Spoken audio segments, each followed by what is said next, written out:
RPN is not responsible for the views, actions, statements, or opinions of its guests, advertisers, or even its viewers. The information contained on this program is not to be construed as medical or legal advice. An appearance on this show is not necessarily an endorsement, and as always, we encourage you to do your own research. Enjoy the show.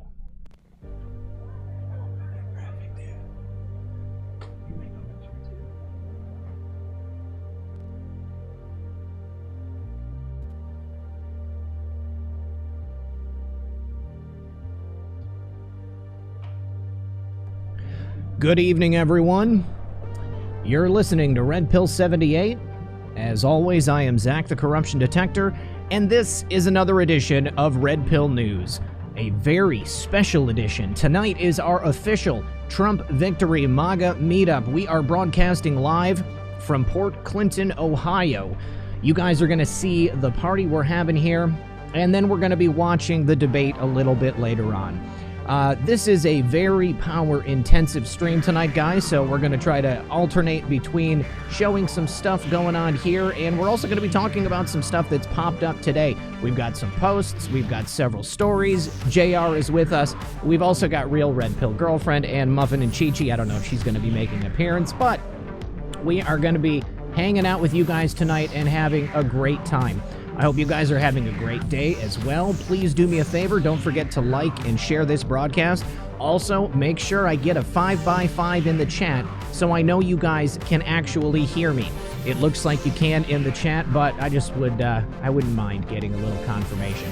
Let me throw on a little bit of slow mode here, and I hope you guys understand. We want to make sure that everyone has the ability to chat and see everybody else's chats.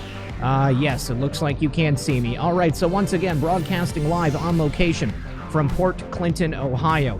We've got a ton of people here, you guys, and I think we're going to be talking to some of the viewers, some of you guys. We've had people show up from pretty much all over the United States. It is quite incredible.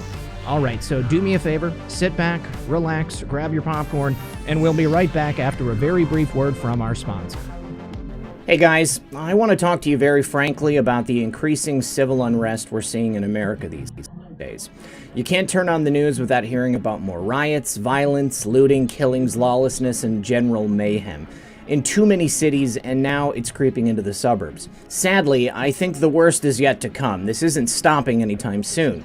The political animosity in our country is unlike anything we've ever seen in our lifetime. It's escalating rapidly, and the crescendo could be very painful. Therefore, this will certainly be the greatest survival challenge we've ever faced.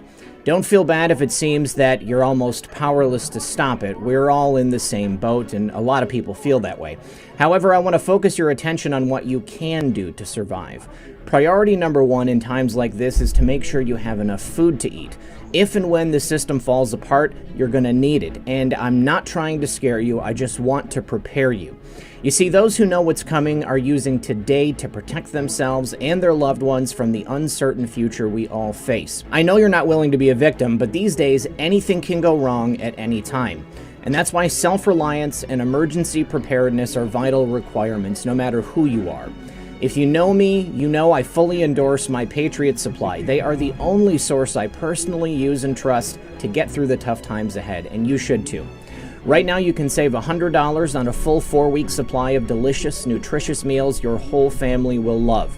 My Patriot Supply makes it easy to be prepared at all times, and saving $100 off a full 4-week supply of food is just too good a deal to pass up. The future is so uncertain. I urge you to go to preparewithredpill78.com and get ready now. Once again, that's preparewithredpill78.com. Do it now. Tomorrow might be too late. And remember, when you support my sponsors, you support this channel. All right, I think that we are back. Oh yes, I can see us. Awesome. Welcome everyone, and I appreciate you coming here for this very special experience this evening. Tonight is the very first presidential debate between Joe Biden and President Donald J. Trump. Now, as far as we know, the debate is still going to happen. However, there are many people who think that that is a long shot. Joe Biden still could pull out at any moment. We're going to go ahead and be broadcasting regardless of whether or not Joe Biden actually shows. Let me go ahead and slow the chat here just a little bit more so that Real Red Pill Girlfriend and all of the mods can go ahead and check it out. So I please, everyone, bear with us. We are broadcasting for the very first time live on site. We've got a giant stage here. We've got JR with us, obviously. Thank you so much, JR, for hosting this evening. This is the actual physical site of the Trump giant lawn sign that we've talked about on the channel so many times before. I hope that everything looks good. I hope that it sounds good. It should be just a little bit different from what you're used to, obviously, because we're out in the open and there's a couple of hundred people hanging out here with us. But I've got it set up so that I can see your chats here on the screen, and of course I can see all of the news that we're about to show you. But let me go ahead and switch on over to the view so that you guys can see at least a portion of all the people that are here. Let's go ahead and switch over. So here we've got the actual Trump lawn sign. Everybody stick your hands in the air. Let's get a bit of cheering for President Trump. Thank you, thank you. Yes, all right. Everybody here is extremely excited tonight. The air is practically electric. Everyone, is waiting for President Trump and Joe Biden to step out on stage. Joe Biden, if he appears at this debate tonight, I think he's going to get crushed. Now, I want to bring in my co-host for this evening, my good friend, JR Majewski. JR, how are you? Get in here. Oh, man. I'm doing great, man. This is a great event.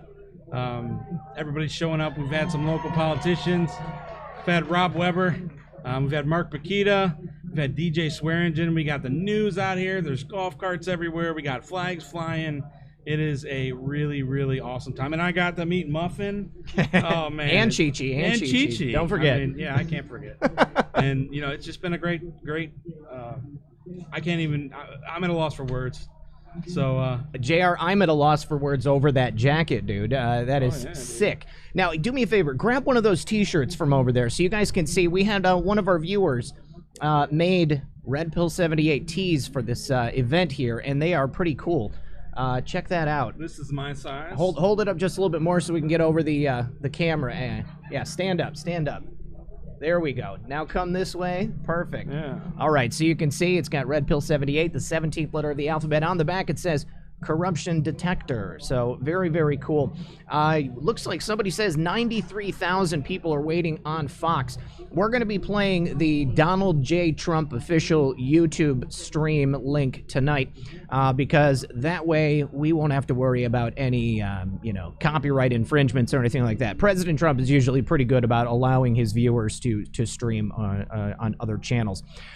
So what do you guys think? Do you think that that sleepy Joe Biden is actually going to make it to the debate tonight?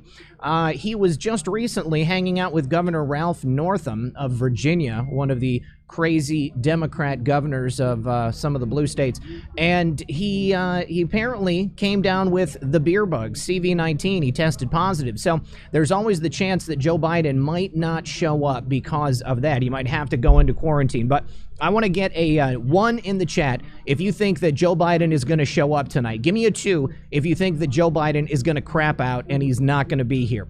I think it's a little late for Joe Biden to pull out. JR, what do you think? Do you think Joe Biden's actually going to show? I think that every fiber of his being wants him to, get an opportunity to chicken out. But I'm telling you what, if he shows, we win. If he doesn't show, we win anyway. So I don't think it really matters. But yeah. I think he wants to be out of this, definitely. It looks like a lot of people don't think that Joe Biden's going to show. No way. No. All kinds of no's. Sullivan is corrupt. Yeah, Sullivan is corrupt. I hope that you guys had a chance to listen to the General Flynn hearing today. As soon as Judge Sullivan started talking, it was pretty clear to me that there was no way that he was planning to dismiss it today. You start listening to an argument like the one that Judge Sullivan made, and he was really trying to go for all of the reasons why he should keep it going. Now, I want to show you guys this as well. This is something that some of our viewers made for us. Go ahead and lift it up right about there. Should be able to see it, and that way, and then twist it that way. All right, and that is JR and I on top of his Trump lawn sign. This is from the Cue Balls girls, and thank you very much, ladies. We really appreciate that. This is awesome. Yeah, JR got one, I got one. So. What's that? Oh, yeah, and we signed one for them. Do me a favor. I need to turn up the brightness on this real quick. Having trouble seeing. Okay, there we go. Now we can see better. All right, guys. So how many people do we have here? I've only got 2 monitors, so I can't see. 3,161.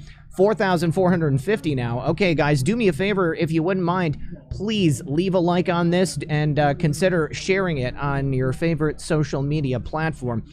So we had some incredible reveals today. I don't know if you guys saw this, but Lindsey Graham was on Fox News, I believe, yesterday, and he was, hinting at the possibility of some additional reveals coming out today, and boy, did it ever. The ODNI, Ratcliffe, he released some information through Lindsey Graham, and essentially, this is the gist. Hillary Clinton herself okayed what was essentially a swift voting of President Trump. Do you guys remember swift vote veterans for Kerry? That was the campaign against, that was against McCain? No, who was Kerry running against? Kerry and I can't remember. Swift vote veterans for truth? Yes. Yeah. Oh, no, that was against Kerry.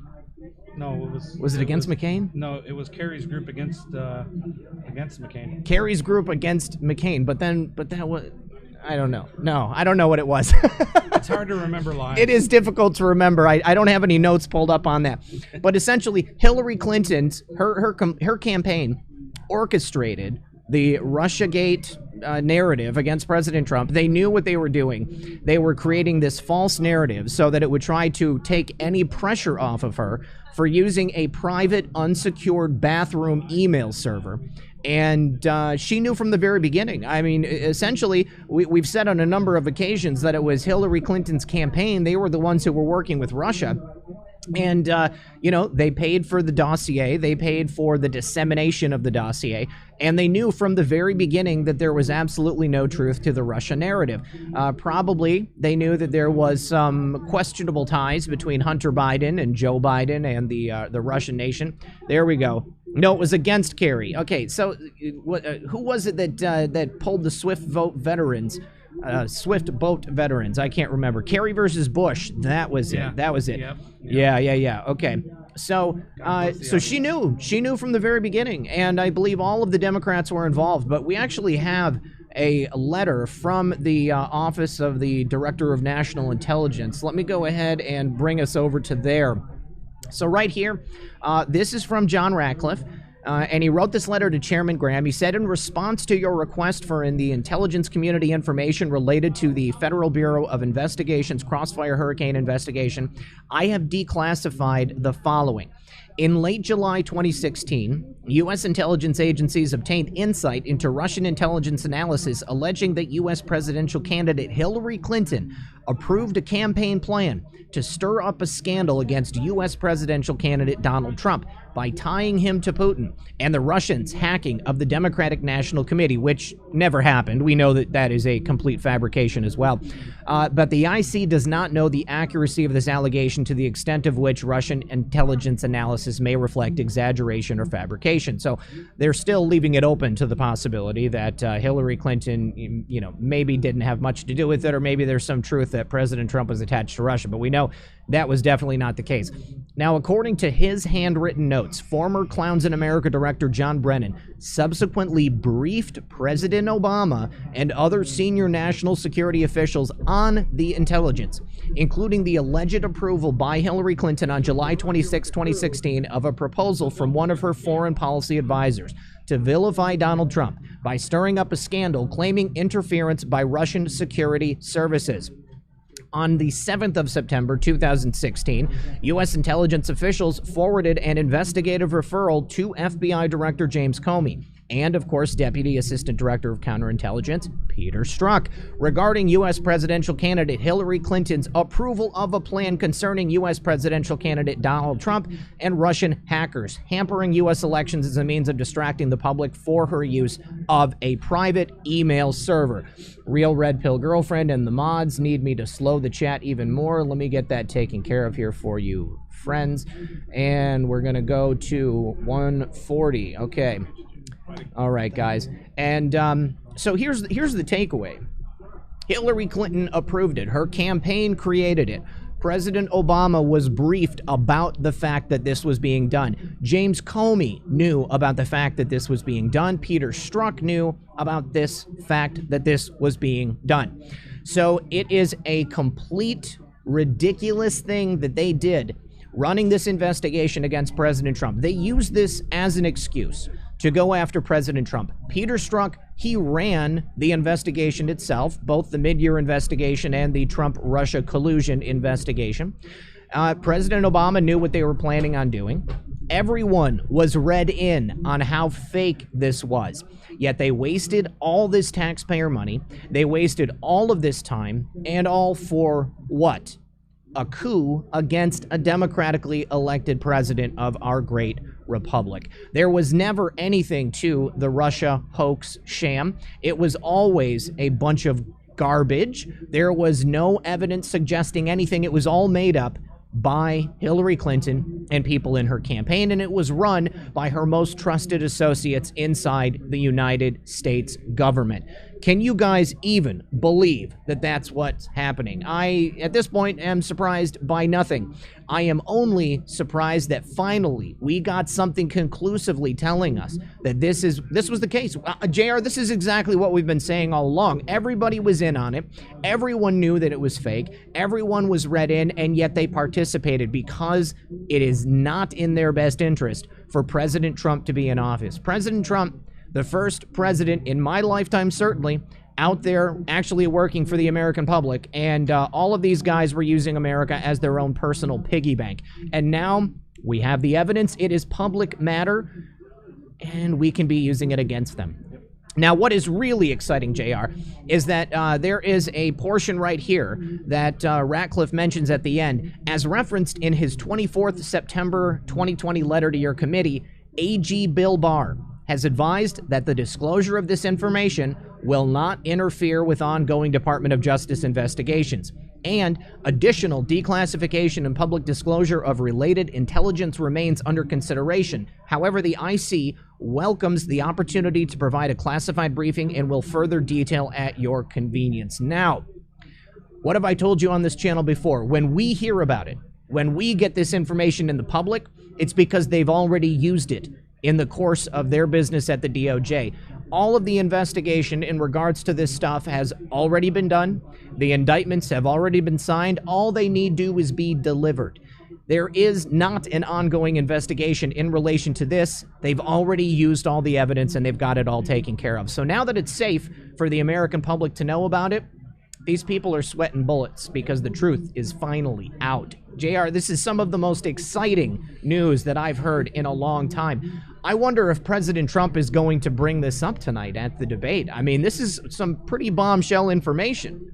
I think he will, man. I mean, something like this, President Trump is, with his Twitter account and just his general connection with all of the information that's available publicly, the mainstream media, I don't see how the president couldn't bring this up tonight, man. He's right on it from a technological standpoint.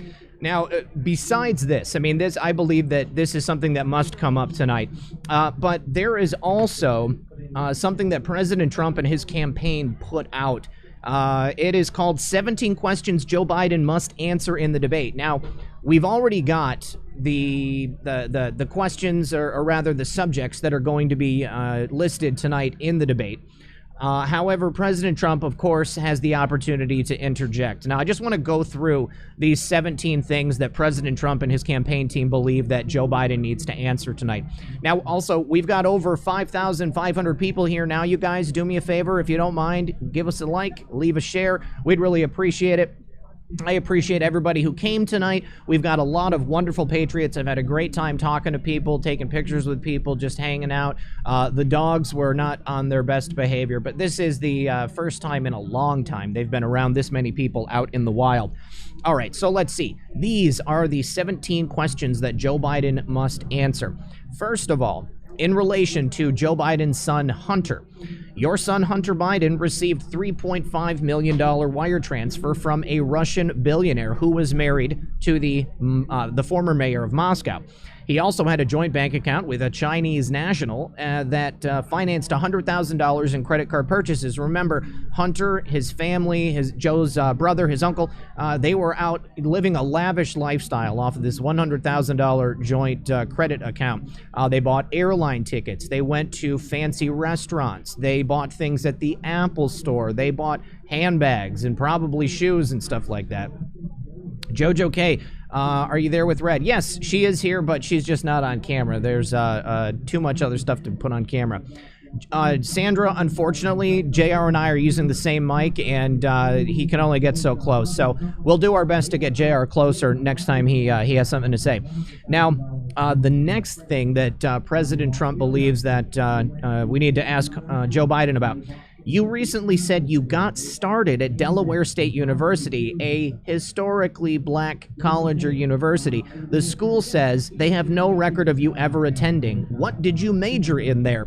Now, JR, this is not the first time that Joe Biden has gotten in trouble for pretending that he went to a university or pretending that he got a degree. He has a real history of bringing this stuff up, but to say this, that he went to the Delaware State University, I think that's kind of a slap in the face to African Americans, to black people here in this country. What do you think? I agree, man. And if you guys see the video that I made, the Walking Dread or the Washington Dread, I actually cut some clips in there from Joe Biden lying about it, and just how the news media caught him red-handed back in the, what was it, 80s? Yeah, 80s and 90s. And he continues this cycle of lies, and that's because he doesn't believe that we're going to seek out the truth, and we're going to just...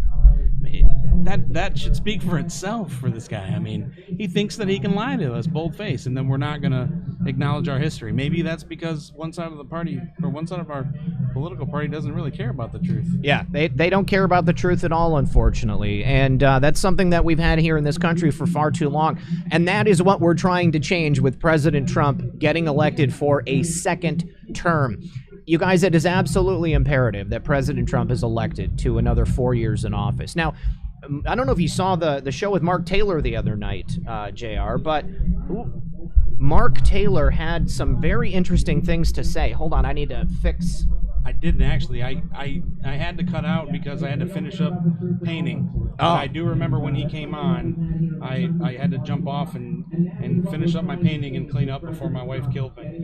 Well, sitting on my lazy boy with paint from my knees down. And you did an excellent job, JR. You guys, I mean, if you look down in the corner right there, then you can see the full lawn flag that JR painted. And he has put a lot of his own time and effort into this. We've had also, I just wanted to say thank you so much to all of the Patriots who donated to help us cover the costs of this event tonight. It was some $3,200, something like that, JR? Yeah, something like that, yeah. Yeah, so all of that went to paying people to provide services. We had to rent porta potties. Obviously, we rented the stage here, and we had to pay the DJ. But, you know, I'm not taking a fee for coming here and putting this on. I'm doing this because I believe in the mission to make sure that President Trump is elected to a second term. And I honestly think that tonight is just going to be a landmark event in political history. This will be the most important debate. If you guys think back to 2016 and all of those incredible debates that President Trump had with the Republicans, and then, of course, his debates with Hillary Clinton, you know, obviously this year, if this is the only debate we get, we're not going to have as many sound-biteable moments as we got in 2016. You know, but just think, you know, I mean, Jeb is a mess. Jeb is weak. What is he going to say about Joe Biden? There is just so much stuff. Well, continuing on with this list of questions Joe needs to ask. In June, you said you were vetting your own potential Supreme Court picks and promised you would release your own list. Now you say you won't release it. Why go back on your pledge? JR, what possible reason do you think that Joe Biden would have for choosing to not release his Supreme Court picks to the public? Probably because he knows that there's a lot of people. So in my opinion, there's a lot of voters right now that are on the fence. There's a lot of voters that are traditionally conservative, but have, I would say, just a discomfort with President Trump's tone. And those voters are still very malleable. And I think if Biden was to announce his Supreme Court nominations, it would really show them that Trump is a more solid conservative candidate, and that despite what they may call his negative attitude or his tone, he still has America's best interest in mind. And yeah. Now, not only that, but I mean, we've already had statements from the left about how they plan to attempt to stack the Supreme Court. So they're going to put as many as 18 justices on there, so that it's a much better opportunity for them to have several liberal justices, so that they can get liberal decisions in the Supreme Court, essentially destroying the Constitution. If that happens, if Joe Biden is allowed to be elected and he's allowed to pack that Supreme Court with, say, 9 liberal justices on top of what we have right now, and considering the fact that, you know, he's going to be able to replace anybody else that maybe they could remove, they could take somebody out like they did Scalia, but that would destroy the country, okay? And that's the point at which we would lose the Electoral College, we could lose the Constitution itself, they could decide to implement something else, they could fully defund the police all across the United States of America. It would be probably the worst possible thing. Someone is calling me. Who is calling me right now? Okay, on the air. Thanks. All right, so here is another question. President Trump says your running mate Kamala Harris said last year that she was open to adding as many as 4 seats to the Supreme Court. Now more leading Democrats are saying your party should pack the Supreme Court if they get the chance. Are you refusing to answer whether you will go along with this radical plan because you are too weak to stand up to it? And the answer to that is, of course, yes. Joe Biden would be a weak, ineffectual president. He does not have that alpha male energy. He doesn't have the stamina to even stand up to Kamala Harris. Kamala Harris would be the de facto president. We cannot have Kamala Harris in that office. I'm sure everyone here is well aware of the job that Kamala Harris did as AG of California. She fought hard to keep people in jail who were not guilty. She fought hard to keep evidence suppressed. She fought hard to make sure those people were in prison working on that chain gang, stomping out those license plates and picking up pebbles so that they didn't have to pay people, because California is broke. California, which I hope will soon be splitting off into 2 states. Big shout out to my buddy Paul Preston right there at the new California state. Now, also, Joe Biden and Kamala Harris, their judge picks would be ultra left-leaning, communist, anarchist, activist judges. It would not be good for our country. All right, and let me just do a check real quick. I just want to see how many people we got here watching the show. 6,294, up to 7,305. Thank you so much. We still got to do this. We have to say the Pledge of Allegiance. And I sent you the video of my drone shot. So. All right.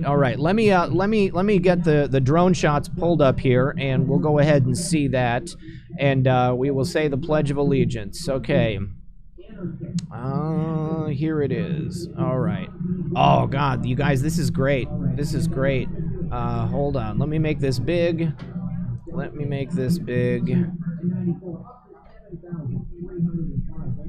Okay, there we go. Okay, all right, guys, so let's go ahead and check out this drone footage, and we'll get back to all of these questions. All right, here we go. This is from earlier today, but it is an overhead view. Obviously, you can see we've got the stage right there. We've got the giant Trump lawn sign. We've got several patriots setting all of their stuff up, their chairs.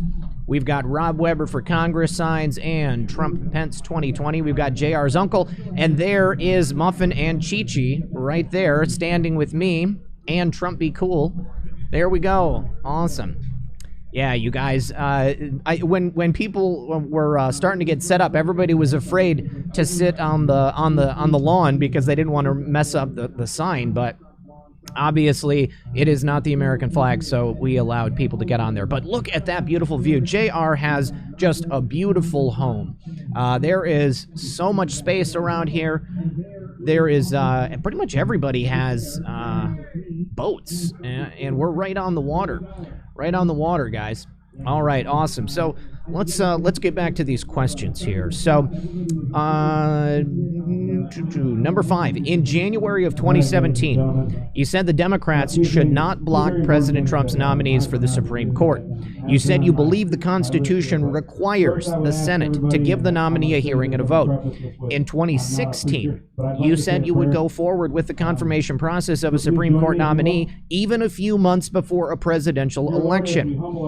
And just as the Constitution requires, now you say the Constitution requires the exact opposite. How do you reconcile the change? Well, the way that they're trying to reconcile it is by saying that RBG, notorious RBG, her last dying wish was that no one fill that Supreme Court vacancy until a new president could be installed. Now, RBG's dying wish has absolutely no legal standing. It doesn't matter what RBG's final wish is. RBG's final wish could have been to give every American 5 ounces of gold, and we wouldn't do it. Her last dying wish probably was not the stalling of the installation of a new Supreme Court justice. I'm sure that RBG probably wasn't speaking at the time she died, and the whole narrative that she wishes that they wouldn't fill her seat until a new president was announced or President Trump was elected for a second term, it's just hogwash. It doesn't even matter. So once again, I don't care even if RBG's final wish was that we don't have a new Supreme Court justice until until President Trump gets elected to a second term or a new president is installed. It does not matter. Shout out to Uncensored Abe, uniquely written says. Also, a big shout out to Season Pixels and TikTok's Opinion, who are both here. You guys, do me a favor and see if we can't break 10,000 people. We are currently sitting at, let me wait for this, 7,550, you guys. Please help us get it out there. At least help us get to 100% ratio on likes. So let me see. I just got a couple of donations, so I just want to go ahead and say thank you to everyone. First of all, my brother Andrew, he says, enjoying the show. Appreciate all your hard work. I love you, Andrew. Thank you so much, dude. Appreciate that. One of my long-time viewers, and I want to say there are so many long-time viewers who are here tonight, and I had the opportunity to meet. You guys will probably see the photos popping up on Twitter. If anybody did get a photo with me, please do me a favor, tag me in it at RedPill78. Yeah, Purple Rains, I want my 5 ounces of RBG gold. I do too. Okay, when I die, I'm going to wish that President Trump hands out a $100,000 check to every single American, and that does not make it so. Doesn't mean that it's going to come to pass just because I wish it. RBG is not the Wizard of Oz, okay? Just because she says something, it doesn't mean that we are obligated to do it. Oh, my good friend Trisha Q Patriot Texas says, wish I could be there. I would love to meet you. Don't worry, Trisha Q Patriot Texas. I know that I'm going to be doing other events in the future. Who's here? Who's here? Oh, hey, AOC, you want to come on the stream? We have Alexandria Occasional Cortex here. Let's go ahead and bring you on here, bud. All right, so come on up to the mic and say hello. Hey, Patriots, how y'all doing? Really excited to be here, man. Zach, my buddy. Oh, yes. Oh, man. Hey, this is a really great time, and I just want to say hi to y'all out there in Red Pill 78 land, and so excited to be a part of this movement with you all, and to, wow, it's been a long time coming. And being here with all these people is so amazing, especially on the day that the Clinton drops start going. Yes, incredible, incredible boom, stuff. Boom. Anyway, so really glad to be here. Really glad and excited for you to be here. And I am too. Thanks for making this happen, Zach. And yeah, wow, what to say? It's just so amazing. Tell them how far you came, dude. Oh, I came from Oregon to be here. I was been taking the care belly of, my of the mom. beast. Oh yeah, I was getting a little smoky in there. And hey, Joseph Baldiga. Oh wow. Kirk also said shout out to his wife. It's her first time watching. Kirk's wife, thank you very much for being here, and thank you for allowing your husband to have such a healthy vice. Yeah, and I'm grateful for a lot of things this week, but probably I'm most grateful for finally getting to meet Chi Chi and Muffin. Ever since Muffin gave I've had a thing for those two. No, in all seriousness, it's just so beautiful to be here.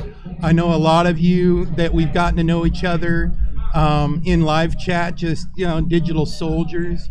And now we get to meet some analog soldiers. Yeah. And wow, they're real people, and they hug you back. And so I'd suggest you get over here to Ohio. If you're anywhere near, come join us here, and let's help get Trump back in office. Yeah, 100%. Somebody keeps saying rest in peace, Kingface. And if we had a friend of the movement pass away named Kingface, man, I am so sorry to hear that. Rest in peace, Kingface. The brain's always been there. Yeah, I mean, the chat goes by so fast, and all I know is that, I see what's on screen, so I try to recognize everybody. I saw Victoria Gates in the audience, too. What's up, Victoria Gates, another OG viewer? I mean, let's be honest, pretty much everyone here is an OG viewer. It's been really cool to be able to do these live streams every week and see the same names pop up over and over again. And I just want you guys to know how much I love you. I mean, knowing that everybody takes the time out of their day multiple times a week to come hang out on my channel so that we can go over all this crazy stuff that's happening in the world, it's incredible. Grouchy Ed asks if anyone is tired of winning yet. Absolutely not. Like, I am pumped up for as much winning as we can possibly have. It is wonderful. And I wanted to give a shout out to the people who made the food tonight.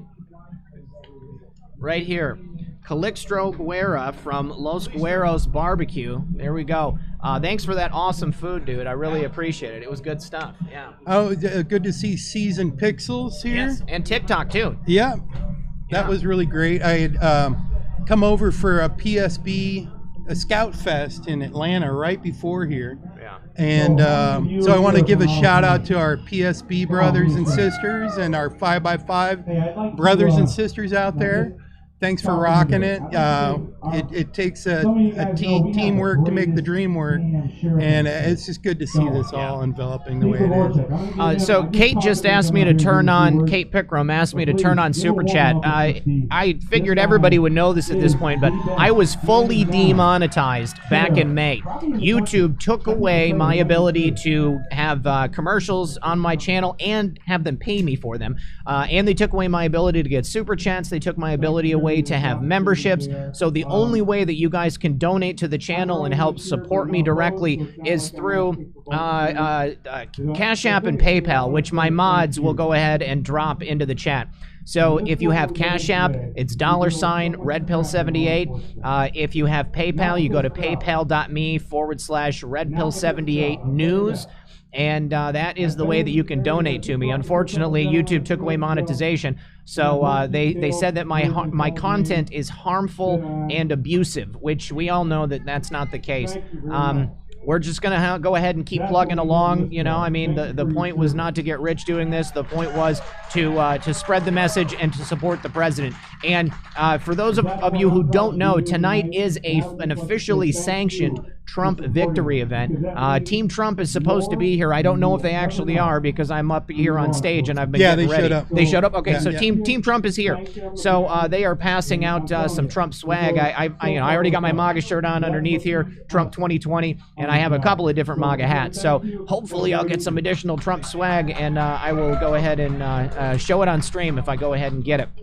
All right. Well, AOC, let me take over the mic again, buddy. So I'm going to finish reading this stuff. Thanks again for being here, dude. Yeah, thank you. Yeah, appreciate you. All right, awesome. And, okay, so yeah, you guys. Yeah, thank you very much, everybody. Thank you very much for being here. But let me finish up these donations real quick. Thanks again, Trisha Q Patriot. Also, we've got Marty. He says, for the party tonight. Thank you very much, Marty. Appreciate you, bud. We've also got a few more from, let's go ahead and see. Oh, Hey Jude. Hey Jude. Thank you so much, Hey Jude. I appreciate you there. Also, need to say thank you very much to Dale. Dale says, we love you, brother. Awesome show. Thank you, Dale. Also, Long Shot Mags 2. For such an exciting night, come to California. I think I probably will be coming to California at some point. Now that I've done this. You know, it's kind of like I did it for the first time, and I know that I can do it. I was a little nervous before. You know, I was worried about what it would be like. I didn't want to commit to doing something and then not have a lot of people show up. But now, tonight, I mean, it's obvious that if I was to do this someplace else, wait, Biden campaign asked debate moderators if he could appear virtually? You've got to be kidding me. Virtually? Man, they are really trying to get out of it. This is going to be a big shocker if Biden does show up tonight, guys. I honestly wasn't counting on it, but the closer it got to the debate, the less likely I thought it was that he could go ahead and drop out. We are on the 17 questions. We're going to finish those up here in just a second. But once again, thank you, Long Shot Mags. We've got one more from Lisa. Lisa says, so excited for you. Thank you, Lisa. Tracy says, for the Trump rally, where we go one, we go all. Thank you, Tracy. Stephanie says, keep fighting the good fight. Thank you so much, Stephanie. Teresa says, thanks for letting us join you virtually tonight. I'm so glad you guys are here, even though you can't be here in person. Marilyn says, thanks from Nana. Thanks from Nana. Thank you, Nana. And then Miracle Girlie says, can't wait to see what you do on November 3rd. That's right. We are going to be doing a live stream on November 3rd. We're going to be doing the live election results as they come in. Methods and I have been discussing doing this for a long time, and you know, honestly, the big instigator for me was Real Red Pill Girlfriend sent me the Young Turks and their live election results from 2016, and you just watch them start out. They're so excited. They're just positive that Hillary Clinton's going to win. President Trump is not going to win. And then as the night drags on, you just see their souls crushed live in real time. Jason, thank you very much, Jason. He says, where we go one, we go all. And Olivia says, this is for rocking it, dude. Love and America, Olivia. Thank you very much, Olivia. Appreciate you there. Let's go back to that list, that exciting list of things Joe Biden needs to answer tonight. 7,932 watching. Thank you, Jones Knit 117. So, in January of 2017, you said, oh, this is in regards to the Supreme Court justice pick. So yeah, it's no surprise Joe Biden going back on things that he said in the past.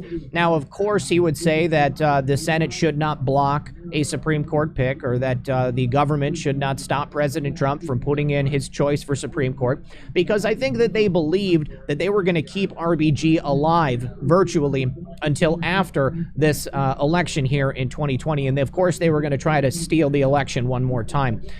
Now, in 2008, this is number 6, you promised Americans that if they made less than $250,000, they would not pay a penny more in taxes. You broke that promise and imposed new taxes that directly impacted middle-class voters. Now you're claiming you won't raise taxes on anyone making under $400,000. Why should voters believe you now, especially since you've said you will reinstate the individual mandate tax? Well, the answer to that question is a resounding, they shouldn't believe him because he's lied many times in the past. Joe Biden has a problem lying. He has a problem telling the truth. There's no way that they would not be able to raise taxes on virtually all Americans. With the amount of things that they want to put onto the budget, there's no way. True Reporting, what's up, brother? He says, this is WrestleMania. That's right. This is SummerSlam 2020. We're going into fall, so I don't know what the wrestling equivalent of fall slam would be. But as number 7 continues, as vice president, you oversaw the weakest economic recovery since the Great Depression. That is very true. What would you do differently if you were elected? And I think that the answer to that one is Joe Biden wouldn't do anything different because he wouldn't actually be doing anything. It would be the economic plans of Kamala Harris and whoever his Democratic handlers and communist and socialist handlers would be. Joe Biden doesn't have any other ideas, okay? Joe Biden doesn't have any ideas, period. He doesn't have a plan because there is no plan. They don't think they're going to get elected. They are hoping that maybe they can steal it, and then they're just going to hand over the decision-making to whoever else they can have working in their cabinet. I just want to say thank you, True Reporting, for being here tonight, buddy. I appreciate you stopping by. Now, number 8, your plan would raise the U.S. business tax rate higher than China's rate. Can you believe that? Higher than China's rate. Won't that make it more expensive for companies to do business in America and ultimately... Oh...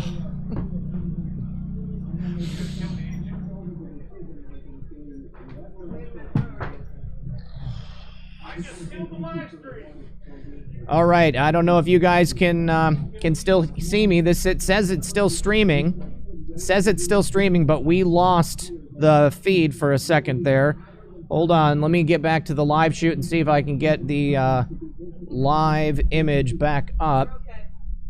Okay, so yeah, I need to fix this. Let's see. It's okay. Where is this window? Okay, well, I lost the feed from the camera. I don't know. All right, so that's it right there. We need to delete that. And let me get that put back up here, you guys. Let's see. We had a bit of a snafu. Let me do the window capture. And great, I'm glad you guys can still hear me. Let me see, remote live view. There we go. You guys are having the opportunity to see behind the curtain here, as if I'm the Wizard of Oz. Let's see. Go there, and then we'll draw it back down. All right, thank God for batteries, right? You know, I had a battery, and I was still connected, so there we go. Okay, and then that is JR on screen right there. There we go. I did lose the chat, though. The chat stopped working. So, whatever. No big deal. No big deal. Let me get another one up here, and we'll have it on screen for us. Okay, so window capture, and we'll go for the YouTube. Where is it? Where is it? There it is. Okay, sweet. So we are back in action. We're going to put it over here. There we go. Okay. All right, sweet, you guys. Yes, thank you very much. Thank you very much, everybody. Appreciate you working through all of the technical snafus we might have. Let me see if this is going to work. Nope, that's not going to work. Okay. I got to keep that up here.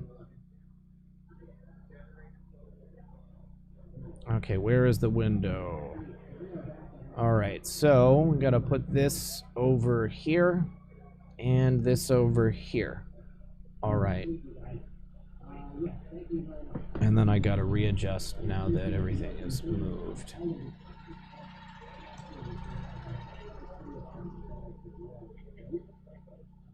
Oh. Where did that come from? There's Muffingate 4.0, guys.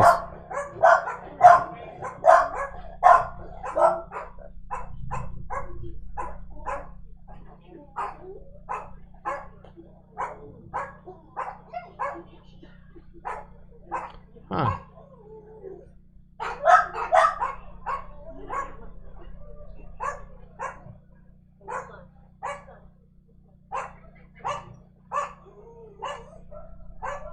All right, guys. All right, we're back. Muffin.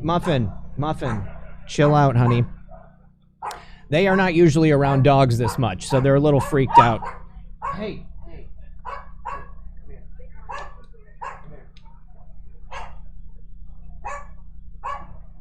We're going to bring Chi-Chi on the stream. Come here, buddy. All right, Chi-Chi doesn't often make an appearance on the stream because he's always sleeping at my feet, but this is him. Now that he's on camera, I think maybe he's going to be a little shy and he won't scream so much. Here, come here, buddy. Have a seat. Have a seat. They're also not used to being around dogs all that much. They're usually just hanging out with me. Let's see. Okay. So, moving on to the next subject here. Oh, China. Okay, so increasing the business tax so that it's higher than China's rate. Of course, the goal there is to turn China into the more profitable vehicle. Joe Biden doesn't want the United States to recover. He wants to keep people poor. He wants to keep business in the Asian continent. He doesn't want companies to return to America. Joe Biden is bad for business. Joe Biden is not going to restore America. The only person who can restore America and keep America great is President Donald J. Trump. We all know this. We know this to be the case. That is why we support the president and we support the mission to keep America great. Now, moving on to number 9. President Trump imposed restrictions on travel from China on January 31st to combat the spread. Chat is still too fast to keep up with. Okay. Let me go ahead and make it a little bit slower. Okay. We're going to go to 180. Okay.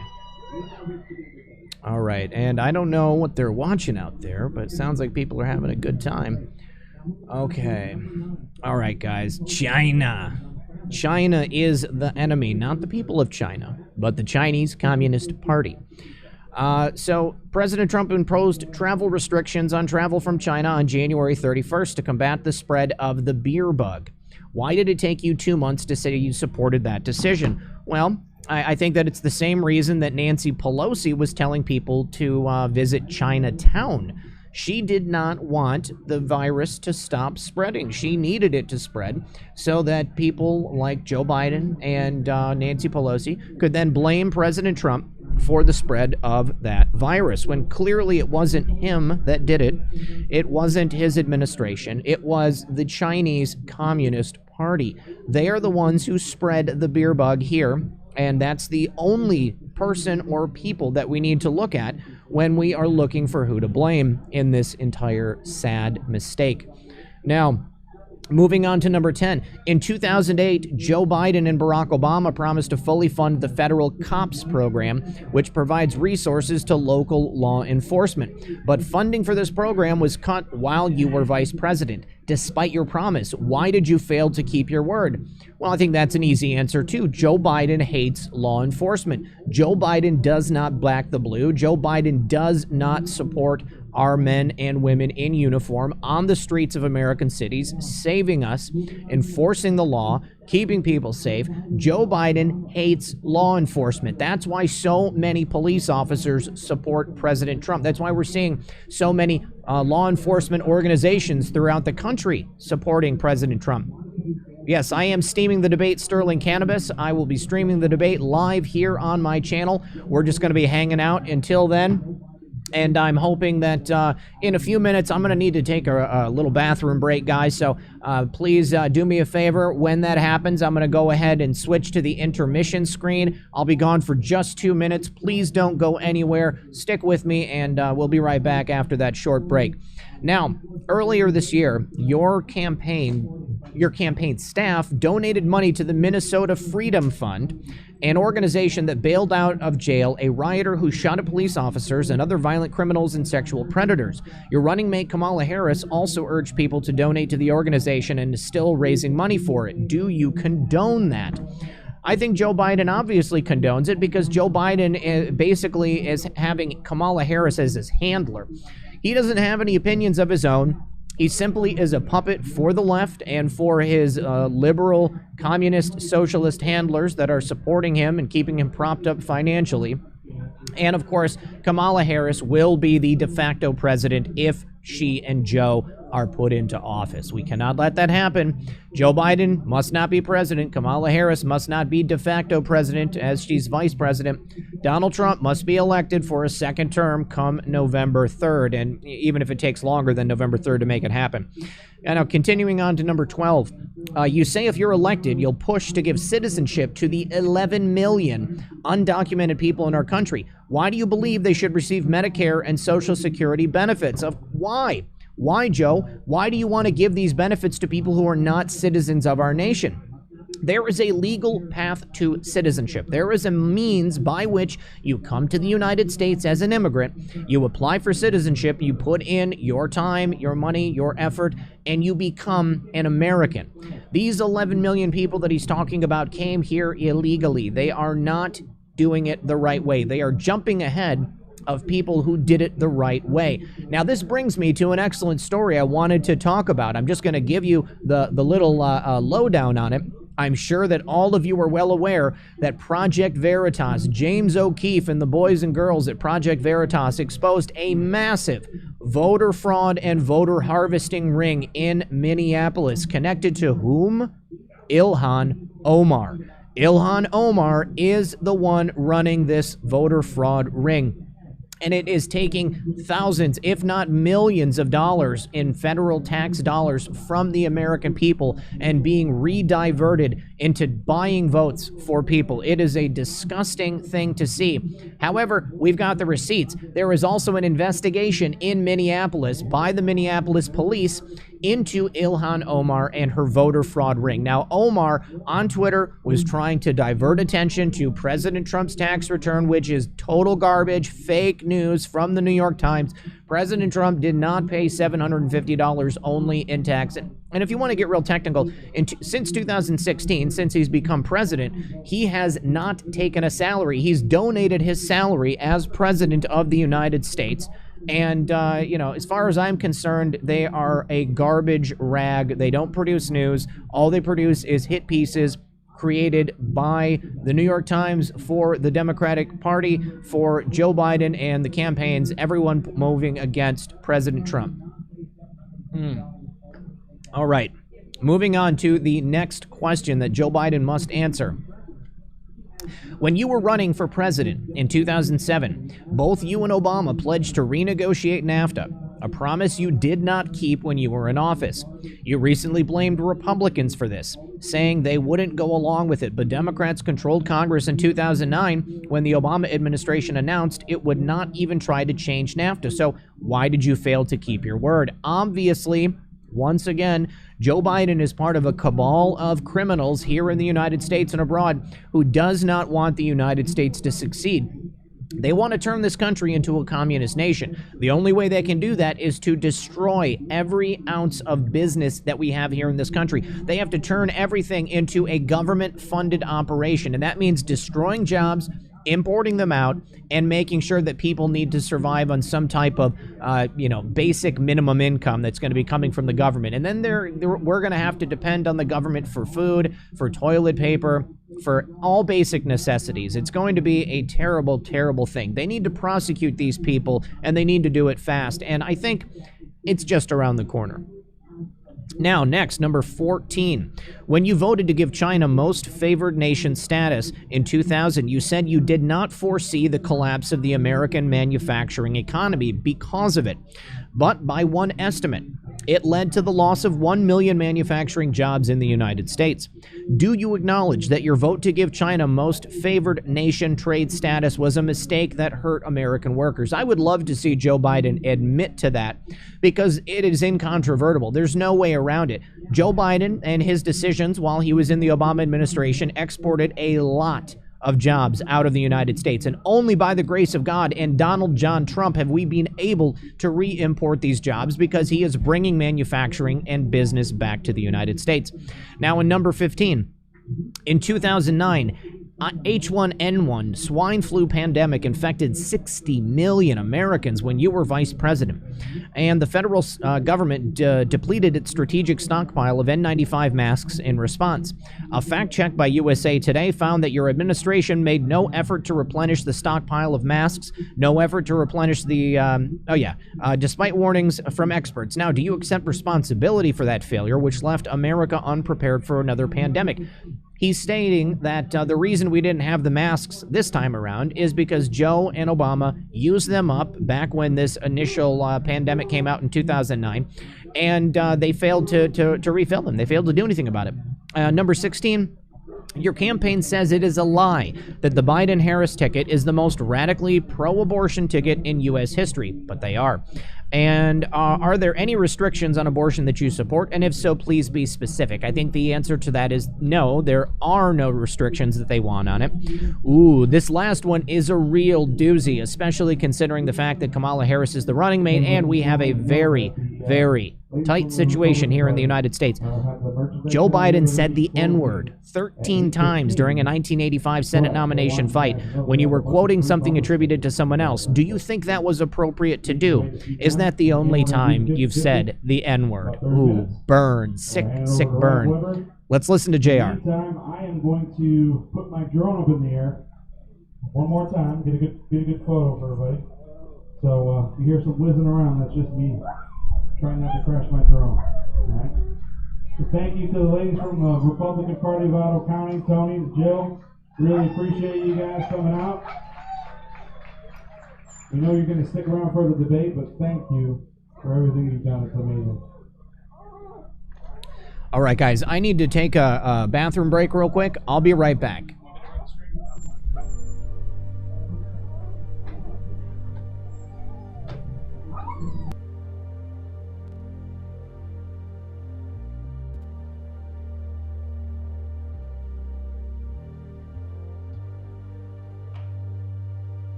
All right, you guys, actually, Season Pixels is here, and he's going to fill in for me while I go to the bathroom, so that way nobody has to leave.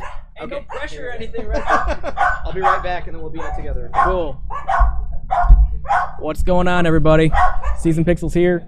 It's a party. It's awesome. Nothing but amazing people out here, I gotta say. And so far, I've been having a heck of a time. What's going on out there, guys? Cautious observer. I'm seeing some familiar names. The Prime Mover, good to see you out there. Patty Fuller, Leo Slayer, MBZ Thoughts, Karmanon, Are You Awake? Due Diligence. Tons of people out there. So we have a pretty big crowd out there. I'm sure you guys can see. Yes. What time is the debate? I think it's about an hour from now. Yeah, about an hour from now, the debate will be starting. So we're just here. Thank you. Yeah. There's a story. There's a story behind this jacket. 3 years ago, I was turning 21, and I had a plan to go to Vegas for a week and just kind of party and celebrate me turning 21. And I wanted a crazy suit. I was at Kohl's one day. I was literally just there to get some socks, and I saw this suit up on a display, and I just couldn't not buy it, man. I appreciate all that love out there, guys. But yeah, we've just been here. We've been congregating and relaxing and having some pretty awesome barbecue and some mac and cheese and whatever, and we're just talking. And we had Rob Weber here, Mark Pukita. He was also here and spoke. We have the sheriff of this county here. I got to meet him. He's a really nice guy. Got to shake his hand and kind of just talk with him and whatnot. But so far, it's just been a jubilous occasion. It's been really unforgettable. This is actually the first time I've ever been physically to a political event. I've always just kind of done this stuff from the internet, and I gotta say, I'll be going to way more of them after this. I can't pass any of them up now. I'm gonna have to be taking some time off work. But anyways, how are you guys all doing out there? I want to go ahead and ask live chat a question. How do you think the debate's gonna go? Will Joe Biden be wearing his earpiece? I want to hear what you guys out there have to say. I keep getting visuals from that suit. Hey. Very good. Yeah, no, I want to hear what you guys think, man. Yeah, isn't working about 30 minutes, nothing to see here. Yeah, it's really interesting that Joe Biden's campaign refused the drug test. That can only mean one thing, right? I mean, if he had no problem taking the drug test, it would probably mean that he's not on drugs, and vice versa. So, yeah, will Biden really show up? Phil Klein is saying. I don't know. I hope so, because I want to see him get wiped all over the stage by President Trump. I think it's going to be a totally one-sided thing for sure. Hello from Texas. Hey, what's going on? Hello from Ohio. That's where I'm at. Ohio. Clinton Shores, Ohio. It's an unfortunate name, Clinton Shores, but hey, we're here. Predictable wearing earpiece. Yeah, he actually, so I'm hearing that the Biden campaign is actually not consenting to, like, people checking their ears, both candidates, before the event. So I just that can only mean one thing as well, that he'll be wearing an earpiece and people will be feeding him the answers, because we all know that Joe Biden probably isn't super capable of of answering these questions on his own. He can barely put a sentence together. I saw somebody out there mentioning like a jammer. Wouldn't that be funny? What if somebody played Despacito in his ear for the entire time and just turned his brain into scrambled eggs, or even more so than they already are? I don't know. How rude am I allowed to be here on Red Pill 78's channel? I'm not sure.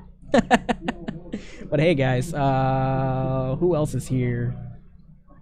Biden can't pee in a cup, and I'm not used to this, guys. So the chat is going so fast here on Red Pill 78's channel that I can't read a single comment in its entirety. I see somebody out there saying pickles.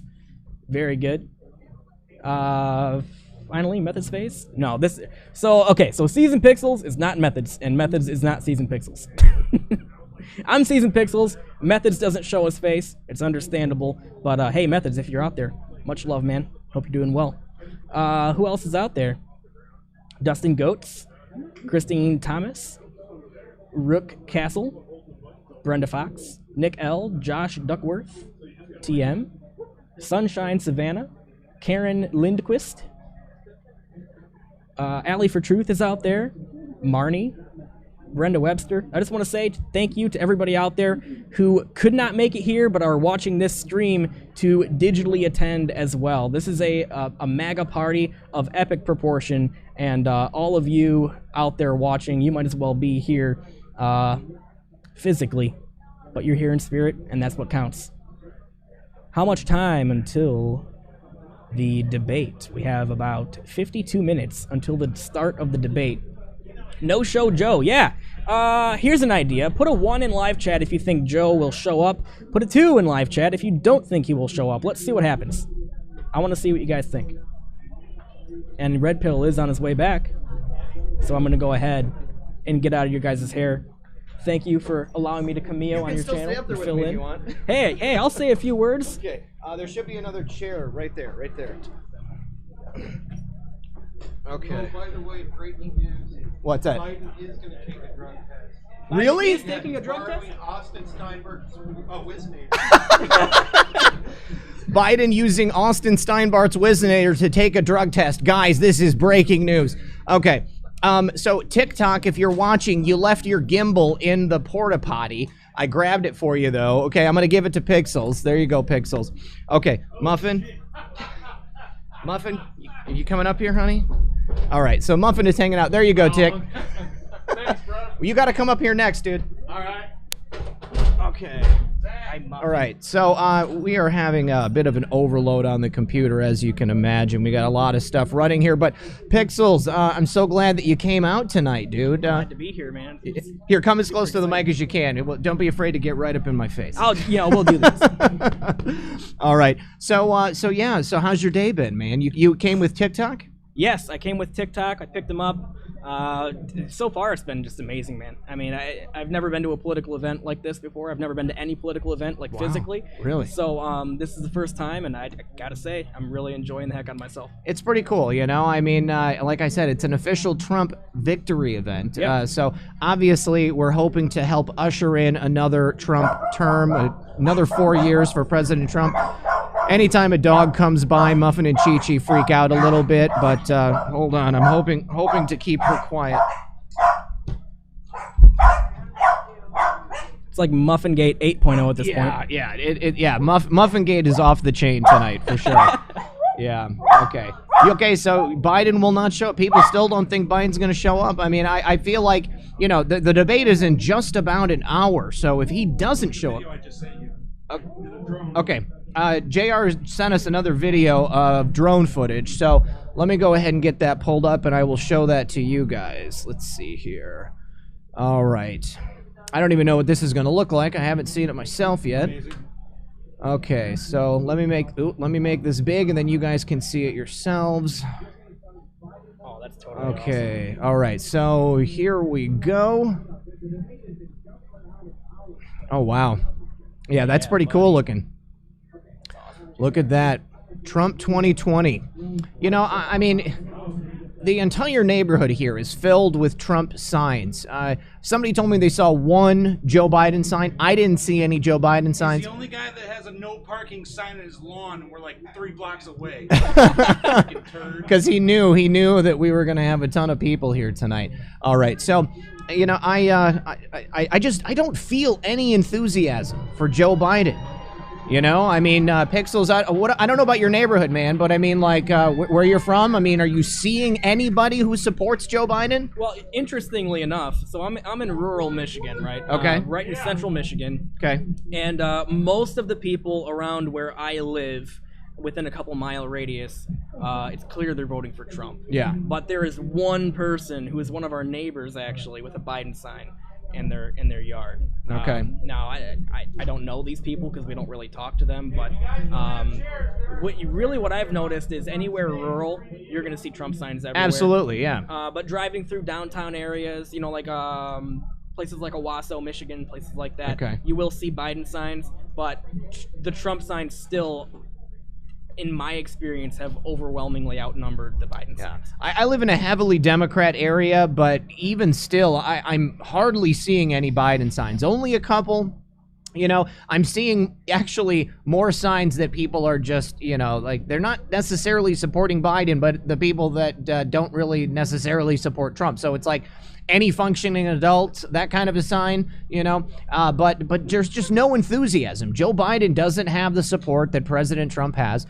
We swept the country in 2016. I think it's going to be a landslide victory in 2020. And I think that especially after tonight's debate where Joe Biden is just going to get trumped. He's going to get destroyed by President Trump. And I don't see a world where he can come out the winner this time. You know, if you think back to 2016, the first debate, Trump was a little soft. You know, he didn't go hard. And I think that was an effort to, you know, appear weak when you're strong. You know, I mean, he was working from Sun Tzu there.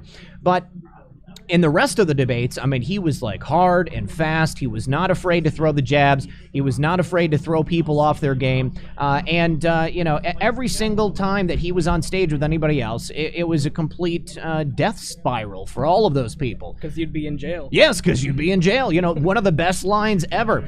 I think that's the moment he won, honestly. I think so, too. Now, JR, what's going on, bud? So I just got word from a fellow patriot that's here tonight that actually lives in my hometown of Toledo, and interestingly enough, he told me that the only concentration of Biden supporters in the area is in Ottawa Hills, which is historically a wealthy part of a wealthy kind of a sub-town of Toledo. So it's kind of weird. That is weird, you know? I mean, you would think that people would have some level of self-preservation, you know? I mean, if not only for their lives, for the maintaining their wealth. You know, I mean, who wants to give their money up in 40% taxes? You know, I mean, Look at my fanny pack. yeah. USA. That is tiny, dude. That is. Well, I'm a big dude. I mean, oh Tiny man. barbecue now. By proportion. You know, back to your point about the enthusiasm for Biden. Yeah. I really think that every single Biden voter, at least for the most part, they're only voting for Biden because they loathe President Trump. Yeah. I think that's it.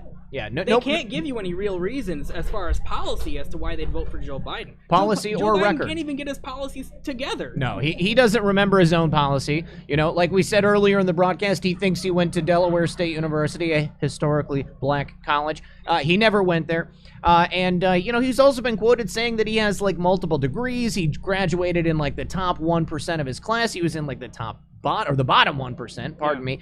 He's only got 1 degree. I mean, everything that comes out of Joe Biden's mouth is an absolute lie. Well, didn't he plagiarize a paper in college too? I mean, I believe in college he plagiarized. He certainly plagiarized speeches when he was an elected official. And, you know, I mean, basically word for word, you know. I mean, Joe Biden is a faker. And there's no other way to put that. Just trying to get a count on how many people we have here, guys. We are kind of overloading my computer. So at a certain point, we are going, well, I think we're going to make it to the debate. And once we make it to the debate, I can turn off all of the extemporaneous peripherals that I'm using, and we should be able to keep the power going that way. Now, actually, it is not working. I'm not able to get Not able to get the count up. If I could get a count in the chat, you guys, let me know how many people are here. Let me know how many likes we have. I would certainly appreciate it.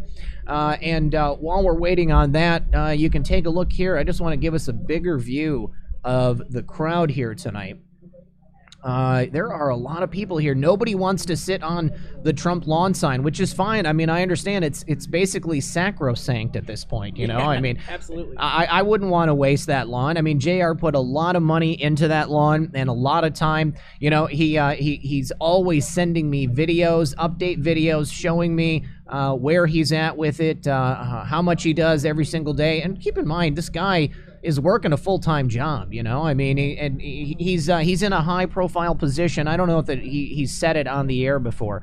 8.6 thousand watching. Great. I appreciate you guys not leaving when I had to go to the bathroom. Thanks for sticking around and hanging out with Pixels here. Thank you again, Absolutely. Pixels, for filling in, man. You mind if I plug something real quick? Yeah, please, tell us. What do you got going on? Go ahead. So, you know, I'm a host on 5x5 and on Patriot Soapbox as well. 5x5 is a newer channel that we've been running. Just trying to do some news. Shout out to the real Soko. news. Yes, shout out to Soko. Love you, Soko, if you're watching. And also, on that channel, on 5x5, if you guys want to get an inside look into who J.R. Majewski is, I interviewed him for like an hour and 40 minutes. That's up on that channel right now. So if you guys want to check that out, it is on 5x5. Spelled 5x5, of course. Yes, yes. As our favorite Anon has a habit of saying. Let's see. Woke Societies brought you here. Well, thank you very much, Scott. Woke Societies is another great friend of the channel. Love you, Scott. I saw Conscience Abe earlier, another big friend of the channel. Actually, I got a text message from our mutual friend, SpaceShot76. He said he sent a donation. Let me go ahead and see if I can say thank you to him for that. So, oh, wow, you guys are being very generous tonight. I really appreciate it. Kathy says, go Red Pill Jr. I love you guys. Go POTUS. Let's see. Gino says, no masks. LOL. I wish it was there. Yeah, we don't need any stinking masks here, guys. We're not worried about that jazz. Brian. Hey, Brian, one of the first guests I ever had on the channel. Brian Herthmacher. I'm drawing Trump and enjoying the show. Glad you're enjoying the show. Let's see. Steven says, rock on, brother. Keep up the good work. Thank you very much. Charles, thank you very much, Charles. No message. Michael says, awesome job, brother. Trump 2020, 1745. Ooh, thank you very much. I appreciate that. Then let's see. Cynthia says, I see many road shows in the future for you. I hope that I can attend many, many more road shows. John Hobach says, friends and family, thank you very much. Oh, and John actually joined tonight, so I got a bonus from him. And then also Lesha says, Texas Patriot says, for all the Midnight Riders, where we go one, we go all. Thank you very much, you guys. I really appreciate you donating to the channel, keeping me afloat. Without your direct support, it certainly wouldn't be as common an occurrence for me to be able to keep streaming and keep bringing the news to you guys. You know, obviously, I've said before, I wanted to make this channel into something that could be seen as an alternative to the mainstream media. I want to give them a run for their money. I want people to be able to come here and have the confidence of knowing that they're going to get the news on this channel. They're going to get commentary, but they know that I'm going to be delivering the information with integrity. You guys know if I'm wrong, if I ever get something wrong, I try to correct myself and try to do it as soon as I can. Jackie Sicilian says, Biden's been in office for 180 years, and we've lost 100 million people to the beer bug. You know, I know it is. It's a terrible thing. Nearly a third of the. No, I'm sorry. That's nearly half of the American population. Yeah. 180. I gotta give it to Biden. For 180, he looks good. He does. He looks so good. I don't think I could get out of bed if I was 180 years old. Well, look, Red Pill, I'll go ahead and get out of your hair. All right, brother. Thanks for having me, Camillo. Thank Hey, you. Thank everybody out there in live chat, love ya. Wish you were here. If you're in the area, the debate hasn't started yet, so come join us. Have some fun. That's right. We'll be here all night. Subscribe to 5x5, Season Pixels, Patriot Soapbox, everybody over there. Thank you guys for being an amazing part of this movement. JR is speaking right now, so I'm going to stop talking for a moment. It makes me happy. So I am going to call out some signs, and the first person that makes Oh, we're doing a giveaway now, guys. that doesn't push another person or fall. All right, we got plenty up here. I'll give you a free shirt, all right? So bear with me. Who wears a size large? Relic 1776, are you saying the chat is too fast? Go up to the stage. Who wears another size large? All right. Make that red pill shirt look nice. Who wears a 2XL? All right, 2XL. You only get one shirt. How about another 2XL? Oh, shoot. 2XL. You're welcome. 2XL. Thank you. If you ain't cracking, don't come and knock it.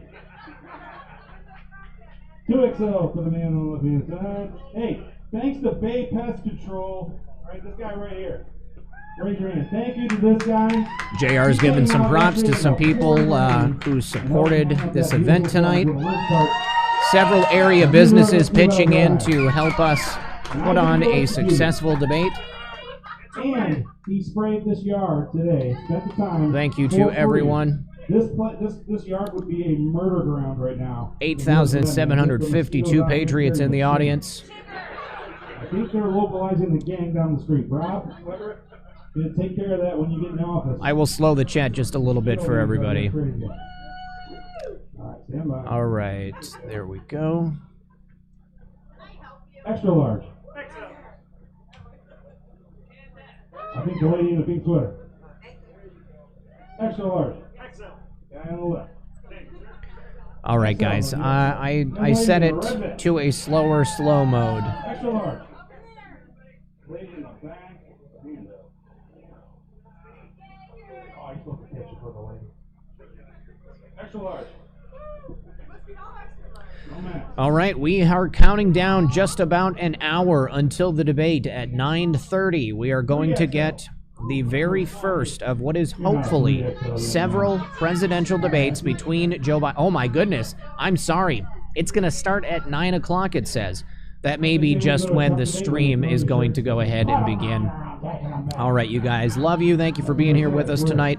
Let's see, we just got another donation from Nick. He says, for the Maga meetup. Thank you very much, Nick. Appreciate you, buddy. Looks like also Gaffer Anon. What's up, buddy? He says, for CB truly professional live stream, better than mainstream media. I would like to think so. Kathy says, Red Pill, you are toasting the mainstream media. Hopefully we're getting more views than the Clown News Network. Cynthia says, love you, RP. So good to be a patriot right now. It certainly is good to be a patriot right now. Lesha, thank you so much, Lesha. Appreciate you there. And looks like I actually got a bonus for inviting Rhonda. So, Rhonda, thank you for signing up for Cash App so that we both get a... yeah, my title says 9:30. I was told that it started at 9:30. Looks like I was wrong, guys. Looks like the debate is going to start at 9 p.m. So we're going to go ahead and just keep plugging along until then. I've actually got a couple more stories I wanted to talk to you guys about. Now, did you hear President Trump was nominated for a Nobel Prize for a third time? Third time in this year that President Trump has been nominated for a Nobel Prize. Can you believe it? Do you think that President Trump will actually win the Nobel Prize? Now, if this was a fair fight, and if the organization running the Nobel Committee was a fair organization, then President Trump would certainly win. I think that 3 nominations in a year is unprecedented for anyone. But President Trump definitely deserves to win the Nobel Prize. Now, moving on from that, we also had Joe Biden agreeing to release his tax returns tonight. He urges President Trump to do the same. Corn Pop was a bad dude, Juanita. It starts at 9 p.m. Eastern. There we go. Chat talked about 9. Yes, 9 Eastern, 8 Central. And once that comes on, we're going to be watching President Trump's personal feed of the live stream. Let's go ahead and just get a view of the contest, the giveaway that we're doing right now. You can see everybody scattering up to the front of the stage to get themselves a free t-shirt. You stay right here. You stay right here. Hey, is my wife in the house? Hey, I gotta say, guys, this is an incredible thing to be doing right here. Hello, Denise. First time chatting. We love your show from Bar Harbor, Maine. Thank you so much. All right, hold on 1 second. Oh, let me go ahead and check my PayPal, Florida Navy Mom. I haven't checked the PayPal yet. I was only looking at the Cash Apps.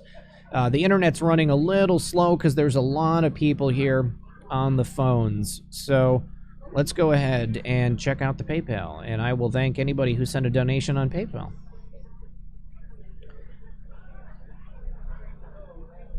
All right, so Patriot Shepherd, what's up, buddy? We are going to be doing a show together. Patriot Shepherd, I just want you to know the only reason I haven't responded to you yet is because I was with Real Red Pill Girlfriend all weekend, and I was gearing up for this event, so I'll be talking to you in the next couple of days.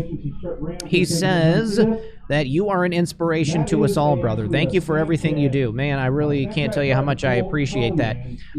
Let's see, Steve, just Steve, I'm not going to say your last name because I don't want to dox you. Charmingly Yours says, love you, Red Pill. Thank you for what you are doing. It's clearly what you're called to do.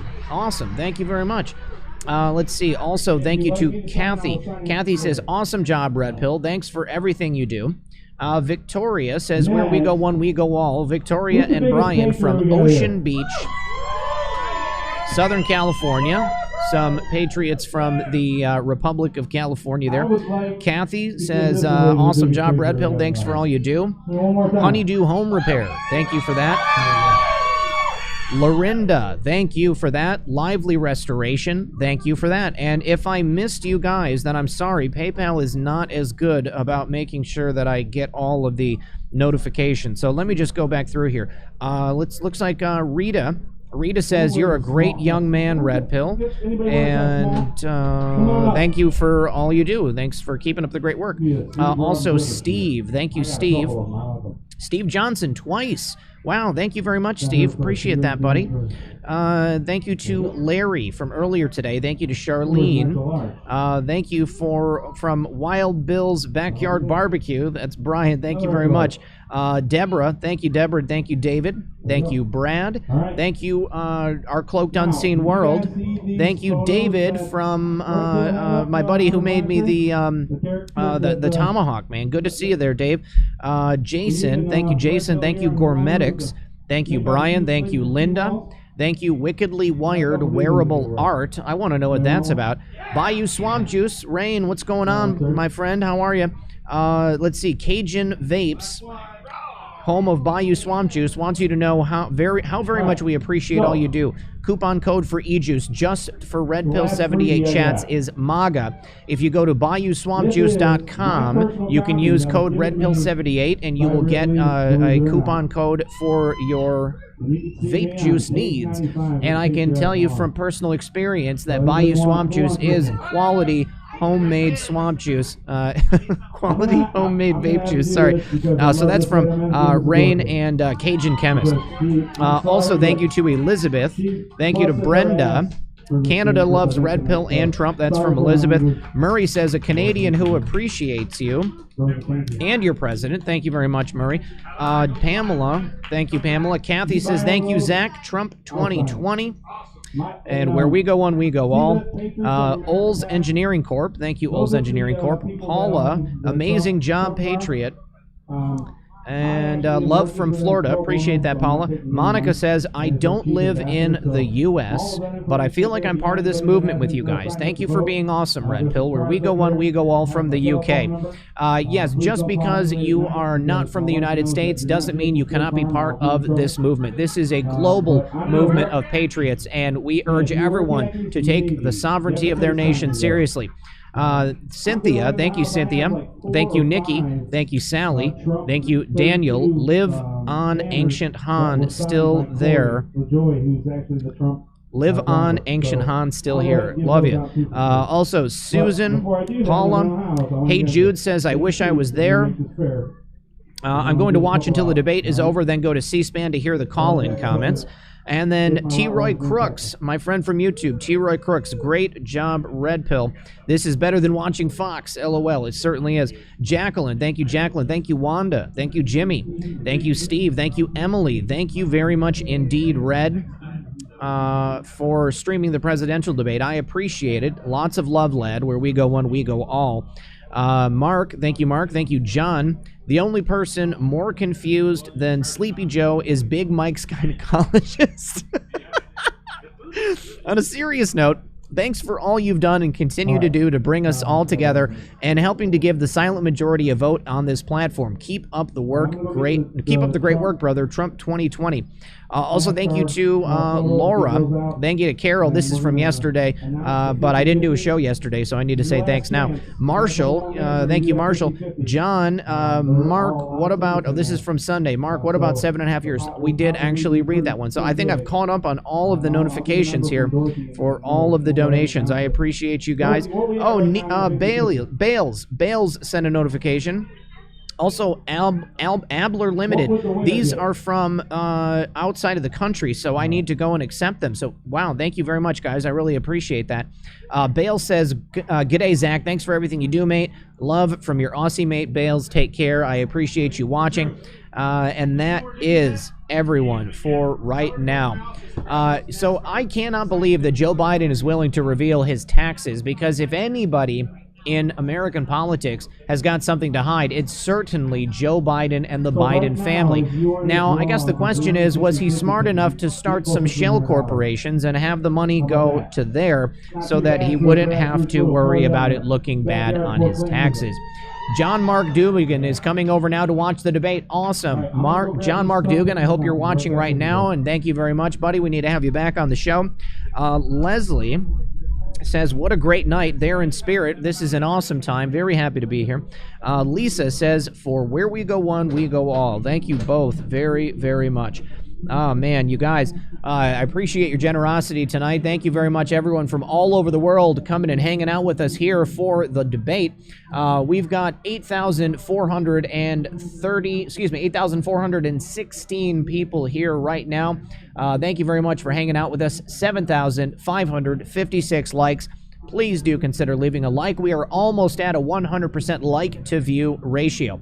We've got just under 30 minutes before Joe Biden and President Trump come out onto the stage, and Joe Biden gets himself stomped into oblivion. Clearly, President Trump is going to win this debate tonight. Now, let's see.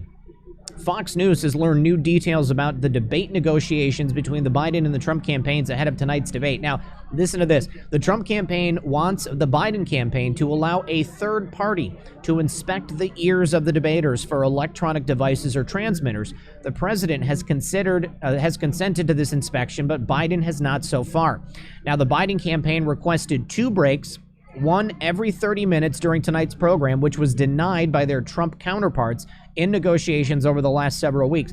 Now, obviously, Joe Biden is probably going to be using some kind of listening device tonight. Now, if he has his ears inspected, there's no way that he's going to be able to get away with it.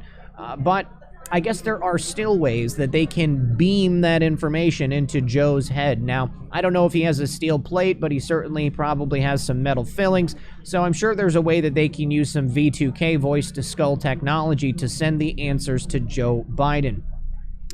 Real Red Pill Girlfriend, I love you, honey. Thank you for watching Chi-Chi over there. Muffin is being so good right now. I don't want to take her off of my lap. She is being quiet, which is all I need for her to do. Let's see.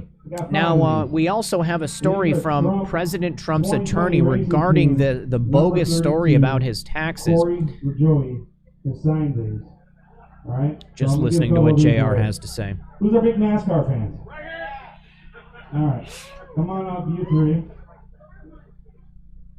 Who hasn't won it? Oh, look at that outfit. You get one of these. Come on.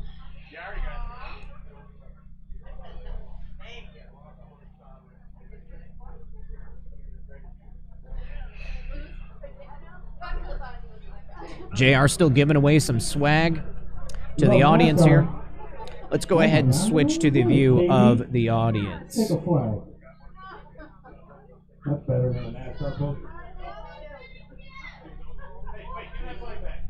Oh, it looks like our live view is no longer live. Hey, Katie, how about an official Maga mask from the Trump rally? How about that?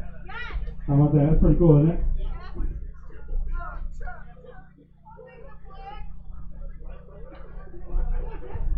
Oh, I was on that.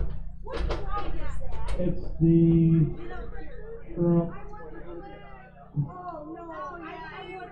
Make liberals cry? Okay.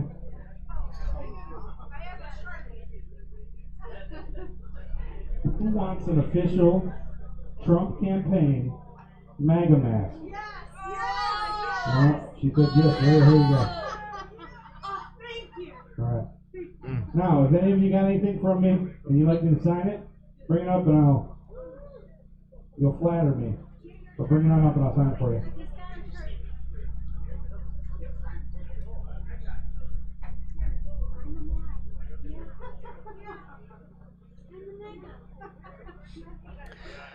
Everybody's getting something. I have something really cool I wanted to show you guys too. Hold on. Let me just sign this autograph here for the winner of the Red Pill and JR.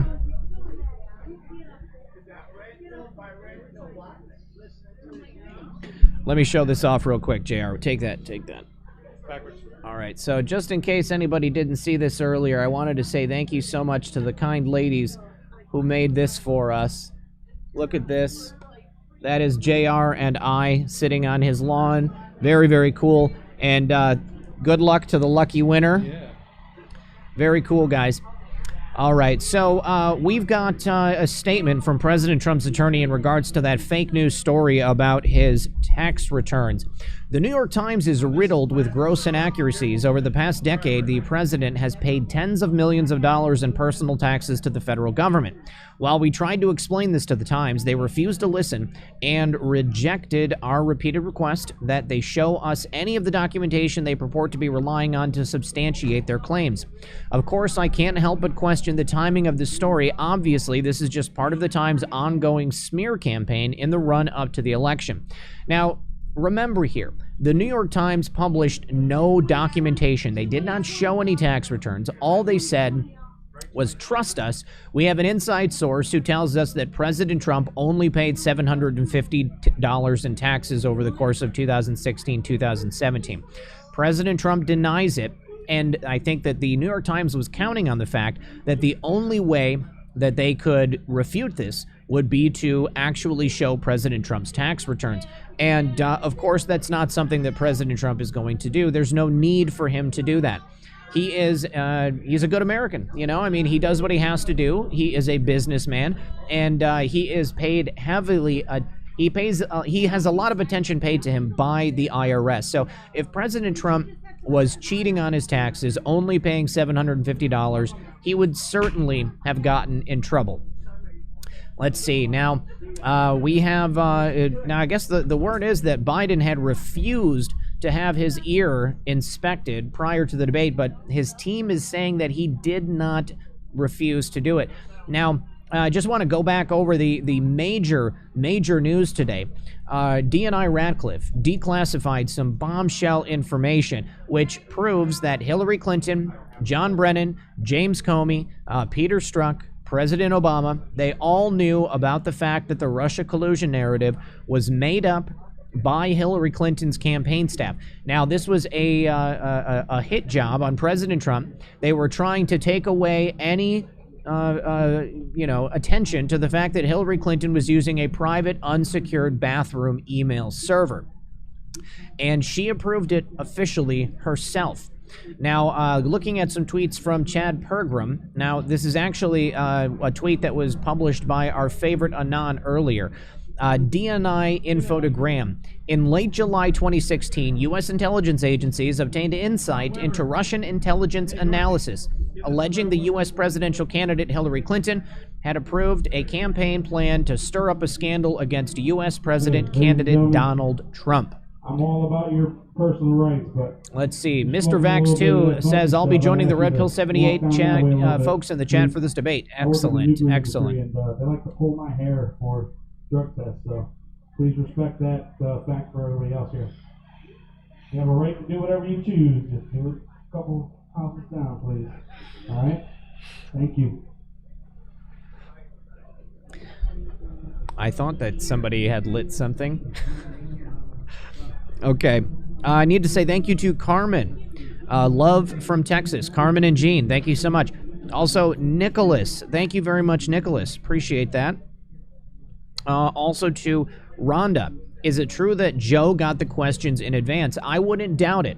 I wouldn't doubt that Joe Biden got the questions in advance. That would make a lot of sense to me.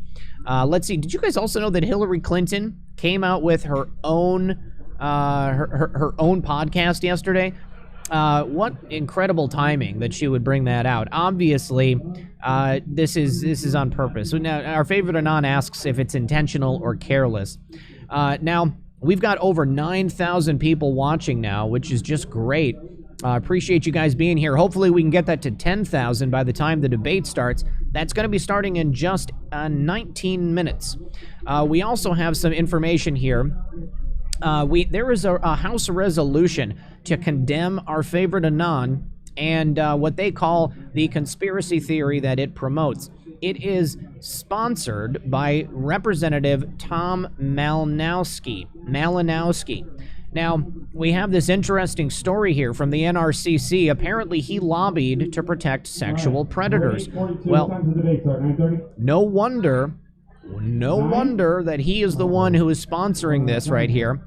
He was a high-paid D.C. lobbyist, and he worked to ensure that offenders who violated children would not have to join a national registry, which was for predators, and he wanted them to receive more lenient sentences. So no mistaking the fact that he is the one sponsoring this bill, this resolution condemning our favorite Anon. Joe Biden has been given tonight's debate questions in advance, according to radio host Todd Starnes. I certainly do not doubt it. It would make a lot of sense to me that Joe Biden would get the questions in advance. And let's see here. China. Muffin. Thank you. You guys got a final count? All right. Real Red Pill girlfriend bringing me another monster. On the East Coast, right now it is 8:43 p.m. We are 17 minutes away from the debate. Go with mommy, honey. Go with mommy. Thank you. All right. Man, it is a little chilly out tonight, guys. Oh, I'll tell you what, that is so good. Everybody ready? Oh, there we go. Nikki gets to pick the winner. She already did when she got married. I lost my vape juice. But the winning number. Oh. She grabbed two. Spin it again. Melbourne, Australia, welcome. You guys, why don't you tell me in the chat where you are from? I see somebody from Chicago. I see somebody from Florida. China for Biden. China for Biden, that's right. Yeah, Vicky, sorry about that. No notification. Yeah, I'm not surprised. Not surprised. It was a cyber attack by the deep state on RP. Yes, there was a cyber attack on me during our live stream with Mark. Well, Blue 813, it's the only thing that I do that's bad for me. The winning number is... I don't have a coffee maker out here, so what am I supposed to do? 9104. Ooh. 226. Wow, people from everywhere. 4226. Who's got it? Every state in the nation, it looks like. Many countries. Australia, UK, Stockholm, Tasmania. I saw Australia. All right. Michigan, Canada, Nebraska, New York, Vancouver, Atlanta, Hong Kong, Central Perth, Newcastle, New Jersey. John Mark Dugan, welcome. John Mark Dugan, glad to have you here, buddy. In this election, he has a birth certificate. All right. Oh, I also wanted to give a big shout out to Andrew. Like after our favorite Anon dropped that post 4784 about Lisa Barsoomian, he sent me the court documents that she was involved in a case working for Bill Clinton as his attorney. If we could all get together like this, and have a great time. London, I would Illinois, I do it every day. Salem, Australia, Illinois again. Man, so many. So many places all across the globe, you guys. I got 10,000 people telling us where you're at. Appreciate you guys. Appreciate you guys being here. Holland, And the Michigan. winner got 300 Lake bucks. Michigan is beautiful. Beautiful beaches at Lake Michigan. Good for you, buddy. I think we're near And Lake one more Erie time, right DJ now. Swearingen, Mark Fakita, Rob Your voice Weber, is off on the video. thank you for coming I don't out. doubt it. Steve Dvorak, thank you for coming out. We have Taking probably a time bit of a to hang out lag with here. Crazy Patriots out in the front yard. Wait a second. Southern Rebel, why was I placed in timeout by the owner of this video per YouTube notification? Southern Rebel, nobody placed you in timeout. Will someone please explain to Southern Rebel how slow mode works? Southern Rebel, nobody placed you in timeout. Slow mode is on because we've got almost 10,000 people watching. All it means is that you can only chat every so many seconds, whatever it's set to. So no one is censoring anyone here. Nobody's putting you in timeout. It's just slow mode. Slow mode. If anyone has any questions about what slow mode is, see every other live stream I've ever done, because I always have somebody who's never heard of it, even though I do like 4 streams a week, maybe 5. The lady that preyed on my Polish grandmothers and my Polish great-grandmothers who pandered to them for votes based on their ethnicity. That Marcy Kaplan. The one who was allowed Toledo. Kirk Allen, welcome, you and your wife. My neighborhood, which is the old Polish neighborhood on LaGrange Street. Right? Where I grew up, the Stanley's Market, Wilson Park. What's up, Woodward TJ High Underwood? School, right, where I went to school, where my dad went to school, where my uncles went to school. Yes, Hillary paid for the fake dossier. Hillary paid for the fake dossier. Erode. So what I love you guys too, and I love you too, Rebel. Nobody's trying to censor you. I just don't want you to think. Clean house. And I hope Rob is Grand Rapids, Michigan, Denver, Colorado. Where's Rob with it? Let me see if there's anything happening. I love you, Joe. Yes, we have 11 minutes and 27 Give a round of applause seconds. to my neighbor Joe. Joe Andrews, over here in front of the train. If you are from this area, you know Joe Andrews. He is one of the most kind-hearted men. He runs the handicap hunt, right? So Joe runs the actual event that I painted the flag for last year. Him and a bunch of other veterans take other disabled veterans down to southern Ohio. They act as guides and scouts for them. They help them hunt deer, you name it. And Joe volunteers What's up, his time guys? for that every year. Billy, I'll let JR know you're watching in A great Nashville. friend, and he brought me lots of Gatorade when I was painting this yard. He offered me beer. We that I are don't currently drink. Brought me a lot in of Port Gatorade. Clinton, Thank you so much. Ohio. If you are just joining, we are in Port Clinton, Ohio with 10 minutes and 38 seconds to the start of the very first presidential debate with sleepy Joe Biden and President Donald Rob John knows he's Trump. gonna win, so he's celebrating. Where's he at? Happy birthday, Laura Eisenhower. I didn't know it was her birthday.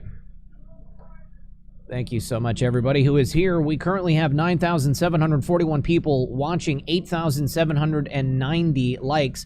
I am smoking, it's called Juice Head. Please accept my apology for that.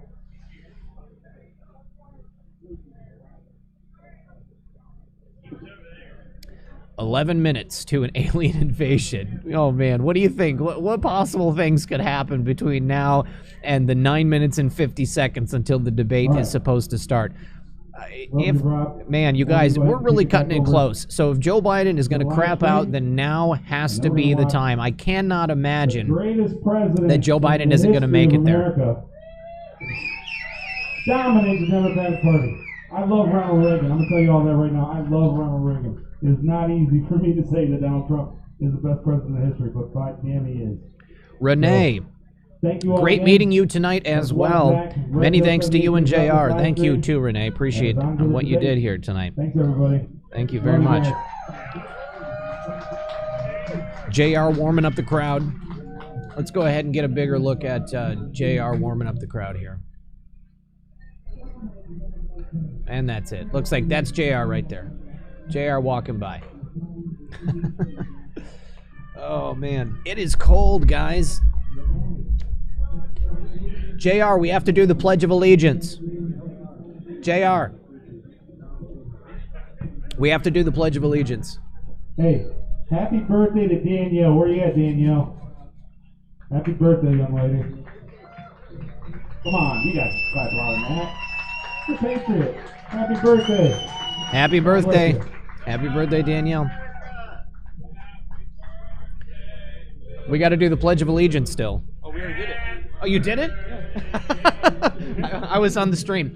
I guess see it? they already did the Pledge of Allegiance.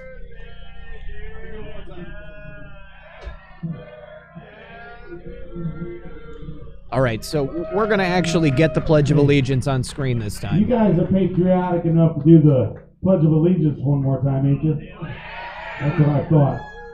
America, that's on Red Pill 78's live stream. They want to see how badass we are. If you're willing to do the national anthem twice, because they missed out on it, and they want to join us in it. Let's give it one more time. Ready? I pledge allegiance To the flag of the United States of America, and to the republic for which it stands, one nation, under God, indivisible, with liberty and justice for all.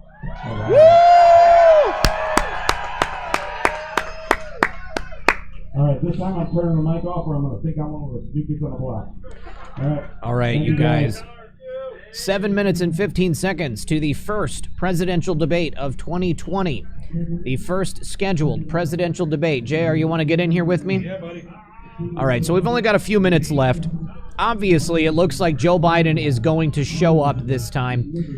There's no way that Joe Biden can crap out at this late juncture.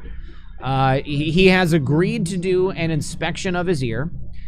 He has not agreed to a drug test, but he has released his taxes. Now, I think that's a trap that President Trump is not going to fall into. I mean, obviously, they want President Trump to release his taxes, and I think that was a big part of the New York Times putting out that fake news report about the $750 a year in taxes.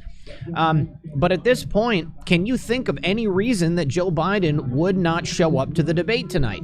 I can't, but I can tell you this: if you can hide billions of dollars in your son's account from the Ukraine, showing me your taxes absolutely does me no service, because you can fake those taxes pretty darn easily. If it wasn't for their absurd investigation of our president, we wouldn't have found out the dirt that we know about Hunter and Joe Biden. So. That's right. Now, they basically painted themselves into a corner. They forced the hand of the federal government.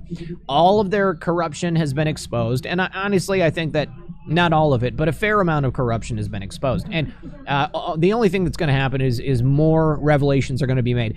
I really do hope that President Trump asks Joe Biden about the Ukraine situation tonight. He is under criminal indictment in the country of Ukraine. Obviously, we've got over 10,000 people watching, guys. We broke 10,000 people, 10,354 people watching right now. 10,000 people watching. Woo! We broke 10,000. Trump.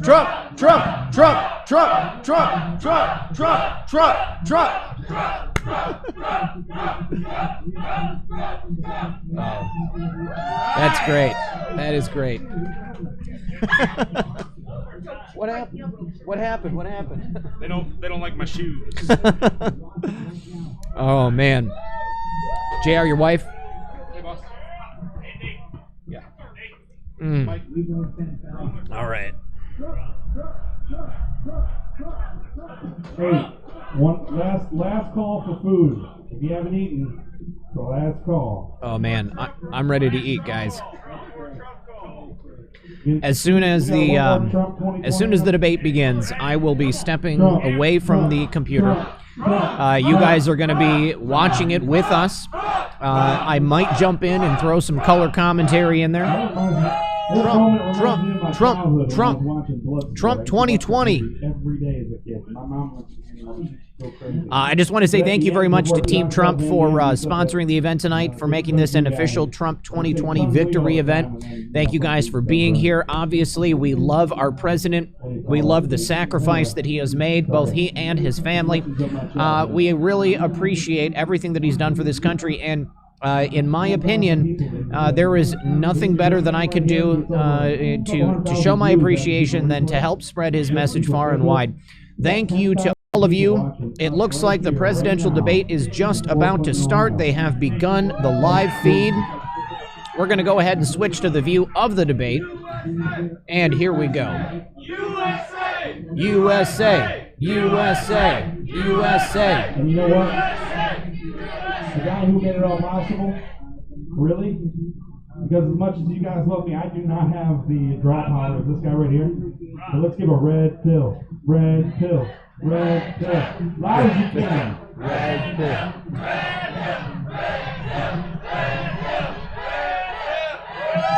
This guy right here is a total saint. He is.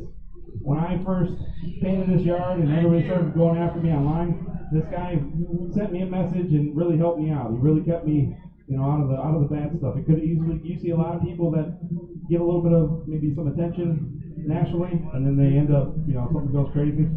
This guy really took me under his wing, if you will, and kept me on the good side. So, thanks to Red Pill. Thank you, JR. All right. The debate's coming up. I'm cutting it off. I'm going to start singing here. I'm telling you.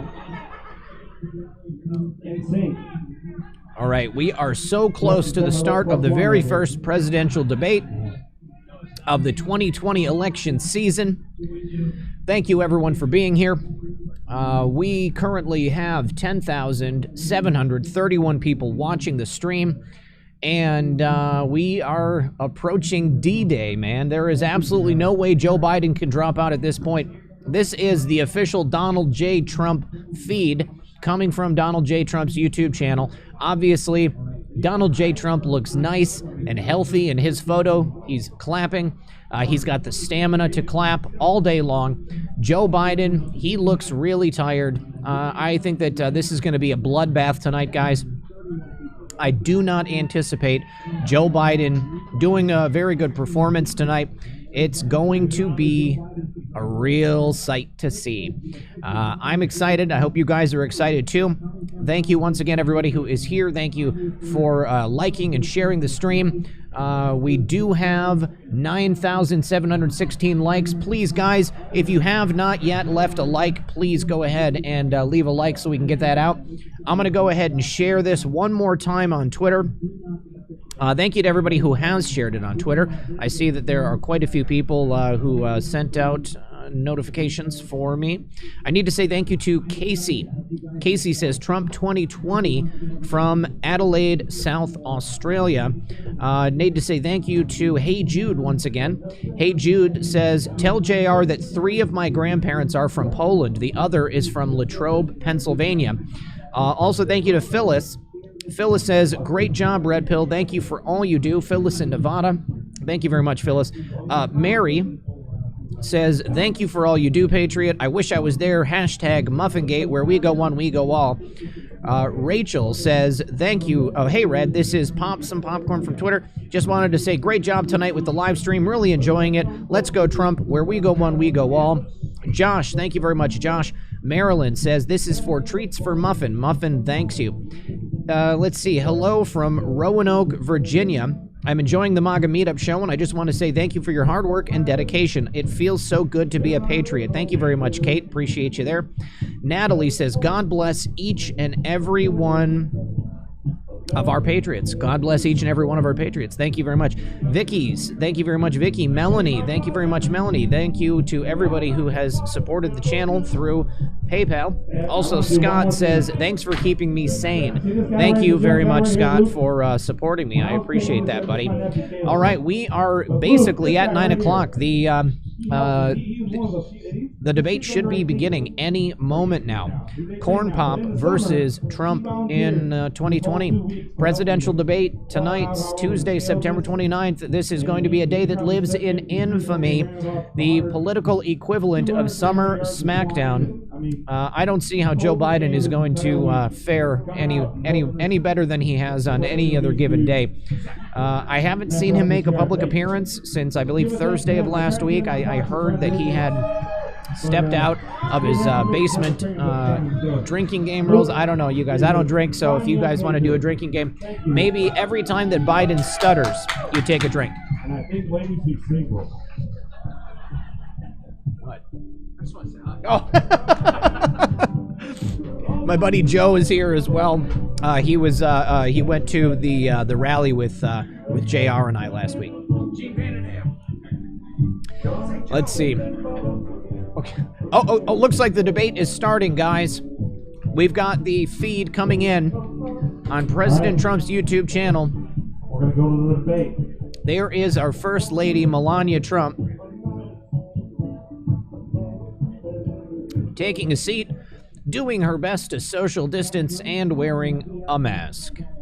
So again, that gives Joe Biden a little bit of an edge. I think we can keep bringing the topics of the conversation back to President Trump's record on the coronavirus, what he said about knowing about the coronavirus and how deadly it was in February when he told Bob Woodward. We're just going to cover up that C-SPAN logo right there. 11,000 people watching. Thank you, everybody who's tuning in. I believe that Joe Biden is probably extremely nervous. You guys, I'm starving, so I got to grab my food. Last year, I think it'll go pretty fast, especially I think football will bring the conversation along. These debates are always defined by moments. I'm gonna eat and provide some commentary here. Moments that say something bigger, and that's obviously what you always are watching for. Something that isn't just a talking point, but it says something about the metal of each of them.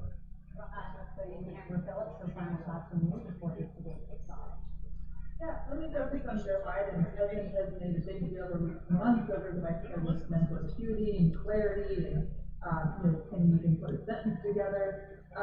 We've seen in a town hall a couple weeks ago that Joe Biden was able to do that. He had his stumbles, but the telling comparisons to the president unable to answer basic. I don't know why there's no audio coming from President Trump. Race relations, the Bob Woodward revelations about how deadly it was. And so I'm going to watch for the contrast. Let me see if I can go to a different feed. Let me see if Fox News. And, is that even useful to the president politically if the president has his own issues to do it? Thank you so much to Amber Phillips, the comment around the president, and my other guests from the Washington Post team. The first presidential debate of the 2020 election cycle is about to begin. Stick around afterwards. We'll be right here with a panel of reporters to talk through the key moments. Let's go live now. My name is Chris Wallace. All right, so there's Chris Wallace. Where's the audio? Good evening from the Health Education Campus of Case Western Reserve University and the Cleveland Clinic. I'm Chris Wallace of Fox News, and I welcome you to the first of the 2020 presidential debates between President Donald J. Trump and former Vice President Joe Biden. This debate is sponsored by the Commission on Presidential Debates. Donald J. Trump and former Vice President Joe Biden. The Commission has designed the first question, then open discussion for the rest of each segment. Both campaigns have agreed to these rules. For the record, I decided the topics and the questions in each topic. I can assure you, none of the questions has been shared with the Commission or the two candidates. This debate is being conducted under health and safety protocols designed by the Cleveland Clinic, which is serving as the health security advisor to the Commission for all four debates. As a precaution, both campaigns have agreed the candidates will not shake hands at the beginning of tonight's debate. The audience here in the hall has promised to remain silent. No cheers, no boos or other interruptions, so we, and more importantly you, can focus on what the candidates have to say. No noise except right now as we welcome the Republican nominee, President Trump, and the Democratic nominee, Vice President Biden. All right, guys, for whatever reason, the audio is not coming into my headset, so I'm going to step away here. President stepping out on stage right now, Joe Biden, looking a little shaky. How you doing, man? How are you? I'm well.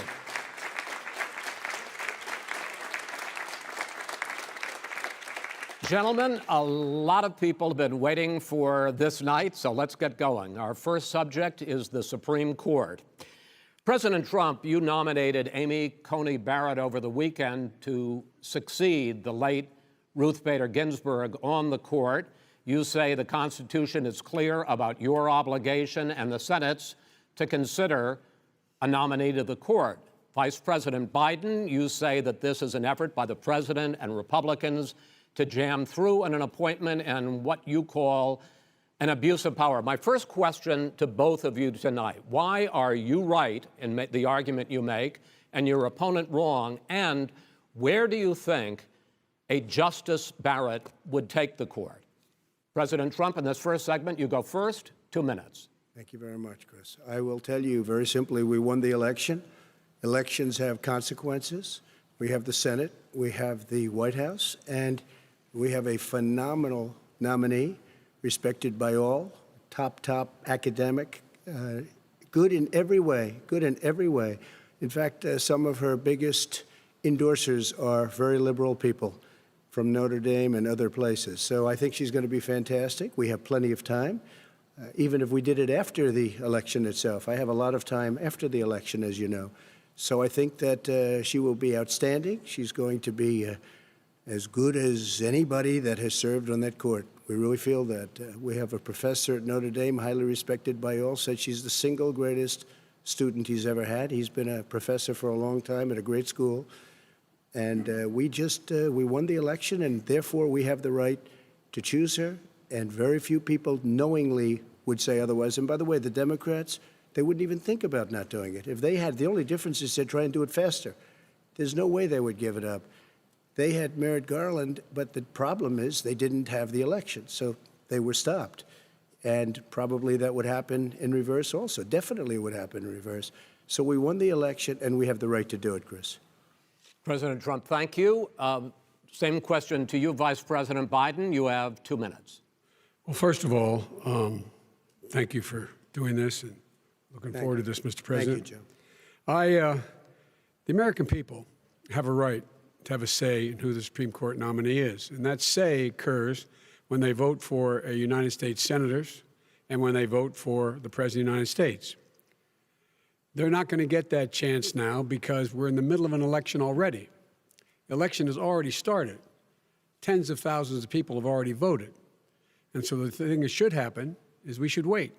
We should wait and see what the outcome of this election is, because that's the only way the American people get to express their view is by who they elect as president and who they elect as vice president.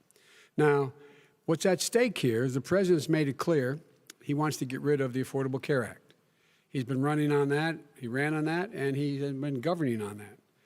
He's in the Supreme Court right now trying to get rid of the Affordable Care Act, which will strip 20 million people from having insurance, health insurance now, if it goes into court. And the justice, and I'm not opposed to the justice. She seems like a very fine person. But she's written before she went on the bench, which is her right, that she thinks that the Affordable Care Act is not constitutional. The other thing that's on the court, and if it's struck down, what happens? Women's rights are fundamentally changed. Once again, a woman could be pay more money because she has a pre-existing condition of pregnancy. They were able to charge a woman more for the same exact procedure a man gets. And that ended when we, in fact, passed the Affordable Care Act. And there's 100 million people who have pre-existing conditions, and they'll be taken away as well. Those pre-existing conditions, the insurance companies are going to love this. And so it's just not appropriate to do this before this election. If he wins the election and the Senate is Democrat or Republican, then he goes forward. If not, we should wait until February. All right. There aren't 100 million people with pre-existing conditions. As far as the say is concerned, the people already had their say. Okay, Justice Ginsburg said very powerfully, very strongly, at some point, 10 years ago or so, she said a president and the Senate is elected for a period of time, but a president's elected for 4 years. We're not elected for 3 years. I'm not elected for 3 years. So we have the Senate, we have a president. He's elected to the next during election. that period of time, we have an opening. I'm not elected for 3 years. I'm elected for 4 years. And the 100 million people, Joe, the 100 million people is totally wrong. I don't know where you got that number. The bigger problem that you have is that you're going to extinguish 180 million people with their private health care that they're very That's happy with. simply not true. Well, you're certainly going to socialist. You're going to socialist medicine. We're now into, gentlemen, we're now into open discussion. Open discussion. Open discussion. Yes, I agree. Go ahead, Vice President. Number White. one, he knows that what I proposed. What I proposed is that we expand Obamacare and we increase it. We do not wipe any. And one of the big debates we had with 23 of my colleagues trying to win the nomination that I won were saying that Biden wanted to allow people to have private insurance still. They can. They do. They will under my proposal. It's not what you've said, But and it's not what your party has said. That is simply your party a lie. doesn't say it. Your party wants to go socialist medicine. My party is and me. socialist right healthcare. now, I am and the they're going to Democratic dominate Party. you, Joe. You know that. I am the Democratic Party right now. The platform of the Not according Democratic to Party Harris. is what I, in fact, approved of. What I approved of. Now, here's the deal. The deal is that it's going to wipe out pre-existing conditions. And by the way, the 200,000 people that have died on his watch, how many of those have survived? Well, there's 7 million people that contracted COVID. What does it mean for them going forward if you strike down the Affordable Care Act? Joe, you've had pre-existing 308,000 military people dying because you couldn't provide them proper health care in the military. So don't tell me I'm about happy this. to talk about And this. if you were here, Look, it here's wouldn't the be deal. 200, it would be 2 million people because you were very late on the draw. You Late didn't on want the me to draw. ban China, which was heavily infected. You didn't want me to ban All right, gentlemen, Europe, which no, was heavily Mr. President, You would have Mr. been much President, later, Joe. Mr. President, much later. Mr. President, You're talking about 2 million people. You're Mr. not gonna be able to President, as shut a him up. moderator, we are going to talk about COVID in the next segment, but go ahead. Let me finish. The point is that the president also is opposed to Roe v. Wade. That's on the ballot as well in the court. And so that's also at stake right now. And so the election is already You don't know it's on the begun. ballot. Why is it on the ballot? Because Why is it you on the said ballot? It's not you're- on the ballot. It's on the ballot in the I court. don't think so. In the court. Well, There's nothing happening there. Donald, would you And just you don't be quiet know for a her minute? view on Roe v. Wade. You I don't don't know her know. view. Well, all right. Let's talk. We got a lot to unpack here, gentlemen. We got a lot of time. So on health care, and then we'll come back to Roe v. Wade. All right. Mr. President, the Supreme Court will hear a case a week after the election in which the Trump administration, along with 18 state attorneys general, are seeking to overturn That's right. Obamacare, to end Obamacare. You have spent the last... Because they want to give good health care. If I may ask my question, sir. Good health care. Over the last 4 years, you have promised to repeal and replace Obamacare, but you have never in these 4 years come up with a plan, a comprehensive plan Yes, to I have. replace Obamacare. Of course I have. Well, I got rid of the individual mandate. I'm going to give you an Excuse opportunity. me. I got rid of the individual mandate, which was a That is big not a chunk of comprehensive Obamacare. plan. That is absolutely a big thing. That was the I worst part of didn't ask, Obamacare. sir. Chris, You're that was the debating him, worst not part me. of Obamacare. Let me ask my Well, question. I'll ask Joe. The individual mandate was the most unpopular aspect of Obamacare. I got rid of it. I'd like and we will protect Mr. people President, with I'm the pre-existing moderator of this conditions. debate, and I would like you to let me ask my question, and then you can answer your ahead. question. You, in the course of these 4 years, have never come up with a comprehensive plan to replace Obamacare, and just this last Thursday, you signed a largely symbolic executive order to protect people with pre-existing conditions 5 days before this debate. So my question, sir, is what is the Trump health care plan? Fine. Well, first of all, I guess I'm debating you, not him, but that's okay. I'm not surprised. Let me just tell you something, that there's nothing symbolic. I'm cutting drug prices. I'm going with favored nations, which no president has the courage to do because you're going against Big Pharma. drug prices will be coming down 80 or 90%. You could have done it during your 47-year period in government, but you didn't do it. Nobody's done it. So we're cutting health care. All of the things that we've done, He has not cut insulin. I healthcare. give you an example, insulin. It was destroying families, destroying people because I'm getting it for so cheap. It's like water, you want to know the truth. So cheap. Take a look at all of the drugs what we're doing, prescription drug prices. We're going to allow our governors now to go to other countries to buy drugs because they pay just a tiny fraction. As I say, of this what is we do. open discussion. No, Let but me this ask is you about, big. you'll This be is happy, big stuff. sir. You'll be happy. I'm about to pick up on one of your points to ask the vice president, which is he points out that you would like to add a public option to Obamacare, and Yes. the argument that he makes and other Republicans make is that that is going to end private insurance. It is and not. well, if I sorry. can ask you the question, it will Not end. what your party says, by the way. It will end private insurance and create a government takeover of health care. It does not. It's only for those people who are so poor they qualify for Medicaid. They can get that free in most states, except governors who want to deny people who are poor Medicaid. Anyone who qualifies for Medicare would, Medicaid would automatically be enrolled in the public option. The vast majority of the American people would still not be in that option, number one. Joe, you Number agreed two. with Bernie Sanders, who's far left, on the manifesto, we call it, and that gives you socialized medicine. Look, hey, I'm you saying not you going to didn't listen agree? to him. The fact of the matter is, I beat Bernie Sanders. Not by much. I beat him a whole hell of a lot. I'm here much. standing facing you, old buddy. Pocahontas would have left Well, 2 days I tell early. you, You would have lost every primary. All he knows how to on do Super is hurt. Tuesday. You got Look, very lucky. here's the deal. I got very lucky. I'm going to get very lucky tonight as well. And tonight I'm going to With make what? sure, because With what? here's the deal. Here's the deal. The fact is that everything he's saying so far is simply a lie. I'm not here to call out his lies. Everybody knows he's a liar. But you I just agreed. want to Hey, make sure. Joe, you're the liar. I want to make sure. Graduated last in your class, not first in your class. I want to make Mr. sure. President, can you let him finish, sir? No, he doesn't know how to do that.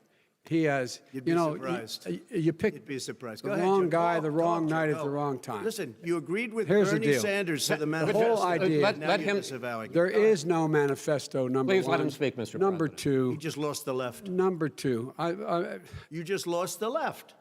You agreed with Bernie Sanders on a plan folks, that's absolutely folks, agreed do you have to, any and under that idea plan, what you have this clown's socialized, doing? They call it Mr. Do you Medicare, have any President. socialized medicine. Mr. Well, I President, tell you what, he is not for any help for people needing health care. Because Bernie? because he, in fact, already has cost 10 million people their health care that they had from their employers because of his recession. Number one. Number two, yeah. there are 20 million people getting health care through Obamacare now that he wants to take it away. He won't ever look you in the eye and say that's what he wants to do. Take it away. No, I want to give Number them better three. health care at a much lower price But- because and by the way, he Obamacare doesn't is know no how. good. He doesn't know how I've to do already that. fixed it. He has never I've offered already a plan. fixed it to an extent. He has never Obamacare, done a as single you might thing. know, but probably don't. Obamacare gentlemen, you is realize no if you're good, both Joe. speaking at the It's no same good, time, and it's too expensive. let the president go ahead, sir. Obamacare is no good. We made it better. And I had a choice to make very early on. We took away the individual mandate. We guarantee pre-existing conditions, but took away the individual mandate. Listen, this is the way it is. And that destroyed, that. They shouldn't even call it Obamacare. Then I had a choice to make. Do I let my people run it really well or badly? Yeah. If I run it badly, they'll probably blame him, but they'll blame me. But more importantly, I want to help people, okay? I said, you got to run it so well. That's what he's and I known just for. had a meeting with them. They said, the problem is no matter how well you run Obamacare, it's a disaster. It's too expensive. Okay. Premiums are too high, and it doesn't work. So we do want to get rid of it. Chris, we want to get rid of it. I understand it, sir, but I have to give you roughly equal time. Good. Please let the vice president talk. Good. He has no plan for health care. Of course we do. Please. He sends out wishful thinking. He has executive orders that have no power. He hasn't lowered drug costs for anybody. He's been promising a health care plan since he got elected. He has none, like almost everything else he talks about. He does not have a plan. He doesn't have a plan. And the fact is, this man doesn't know what he's talking about. All right. He's I have one final question for you, Sure. Mr. Vice President. If Senate Republicans, we were talking originally about the Supreme Court here, if Senate Republicans go ahead and confirm Justice Barrett, There has been talk about ending the filibuster or even packing the court, adding to the 9 justices there. You call this a distraction by the president, but in fact, it wasn't brought up by the president. It was brought up by some of your Democratic colleagues in the Congress. So my question to you is, you have refused in the past to talk about it. Are you willing to tell the American people tonight whether or not you will support either ending the filibuster or packing the court? Whatever position I take on that, that'll become the issue. The issue is the American people should speak.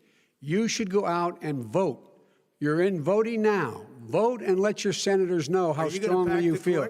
Vote now. Are you going to pack the Make court? sure you, in fact, let people know He doesn't want you're a to answer the senator. question. I'm not going to answer the question Why because wouldn't you answer that because question? the question You want to put a lot is of the new question Supreme Court is justices, the radical question, left. Will you shut up, man? Listen, who is on your list, Joe? This Who's is on your so list? Right. Gentlemen, I think this we've is ended so this. He's going to pack the court. We have We're not going to give a list. We have ended this segment. We're going to move on to the second segment. That was really a productive segment, wasn't it? Keep yapping, man. The people understand, Joe. They sure 47 years you've done nothing. They understand. All right.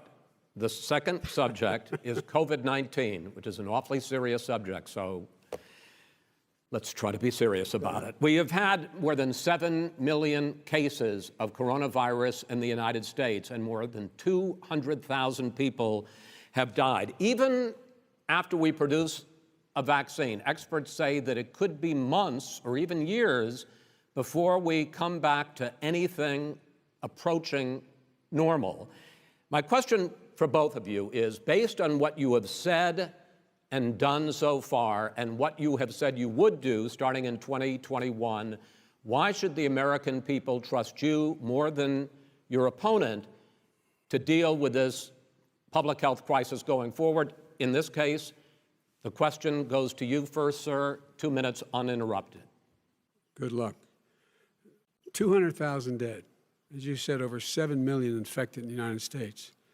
We, in fact, have 4% of the world's population, 20% of the deaths. 40,000 people a day are contracting COVID. In addition to that, about between 750 and 1,000 people a day are dying.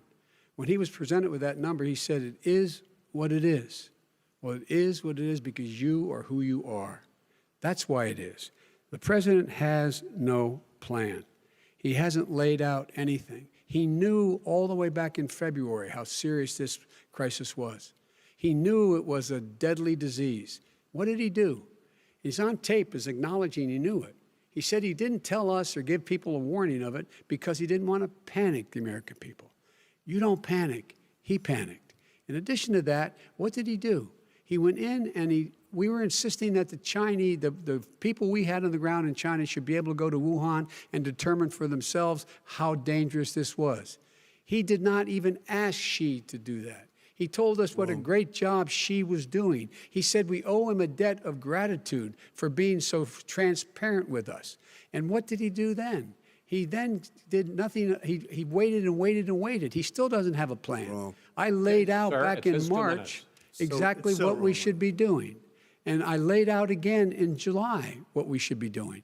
We should be providing all the protective gear possible. We should be providing the money the House has passed in order to be able to go out and get people the help they need to keep their businesses open schools. It costs a lot of money. You should get out of your bunker and get out of the sand trap and get in your golf course and go in the Oval Office and bring together the Democrats and Republicans and fund what needs to be done now to save lives. So if we would have listened to you. You have 2 minutes, sir. If we would have listened to you, the country would have been left wide open. Millions of people would have died, not 200,000, and one person is too much. It's China's fault. It should have never happened. They stopped it from going in, but it was China's fault. And by the way, when you talk about numbers, you don't know how many people died in China. You don't know how many people died in Russia. You don't know how many people died in India. They don't exactly give you a straight count, just so you understand. But if you look at what we've done, I closed it, and you said he's xenophobic. He's a racist, and he's xenophobic because you didn't think I should have closed our country. Wait a minute. It says 2 minutes. You didn't think we should have closed our country because you thought it was terrible. You wouldn't have closed it for another 2 months. By my doing it early, in fact, Dr. Fauci said, President Trump saved thousands of lives. Many of your Democrat governors said, President Trump did a phenomenal job. We worked with the governor. Oh, really? Go take a look. The governors said I did a phenomenal job. Most of them said that. In fact, people that would not be necessarily on my side said that. President Trump did a phenomenal job. We did. We got the gowns. We got the masks. We made the ventilators. You wouldn't have made ventilators. And now we're weeks away from a vaccine. We're doing therapeutics already. Fewer people are dying when they get sick. Far fewer people are dying. We've done a great job. The only thing I haven't done a good job, and that's because of the fake news. No matter what you say to them, they give you bad press on it. It's just fake news. They give you good press. They give me bad press because that's the way it is, unfortunately. But let me just tell you something. I don't care. I've gotten used to it.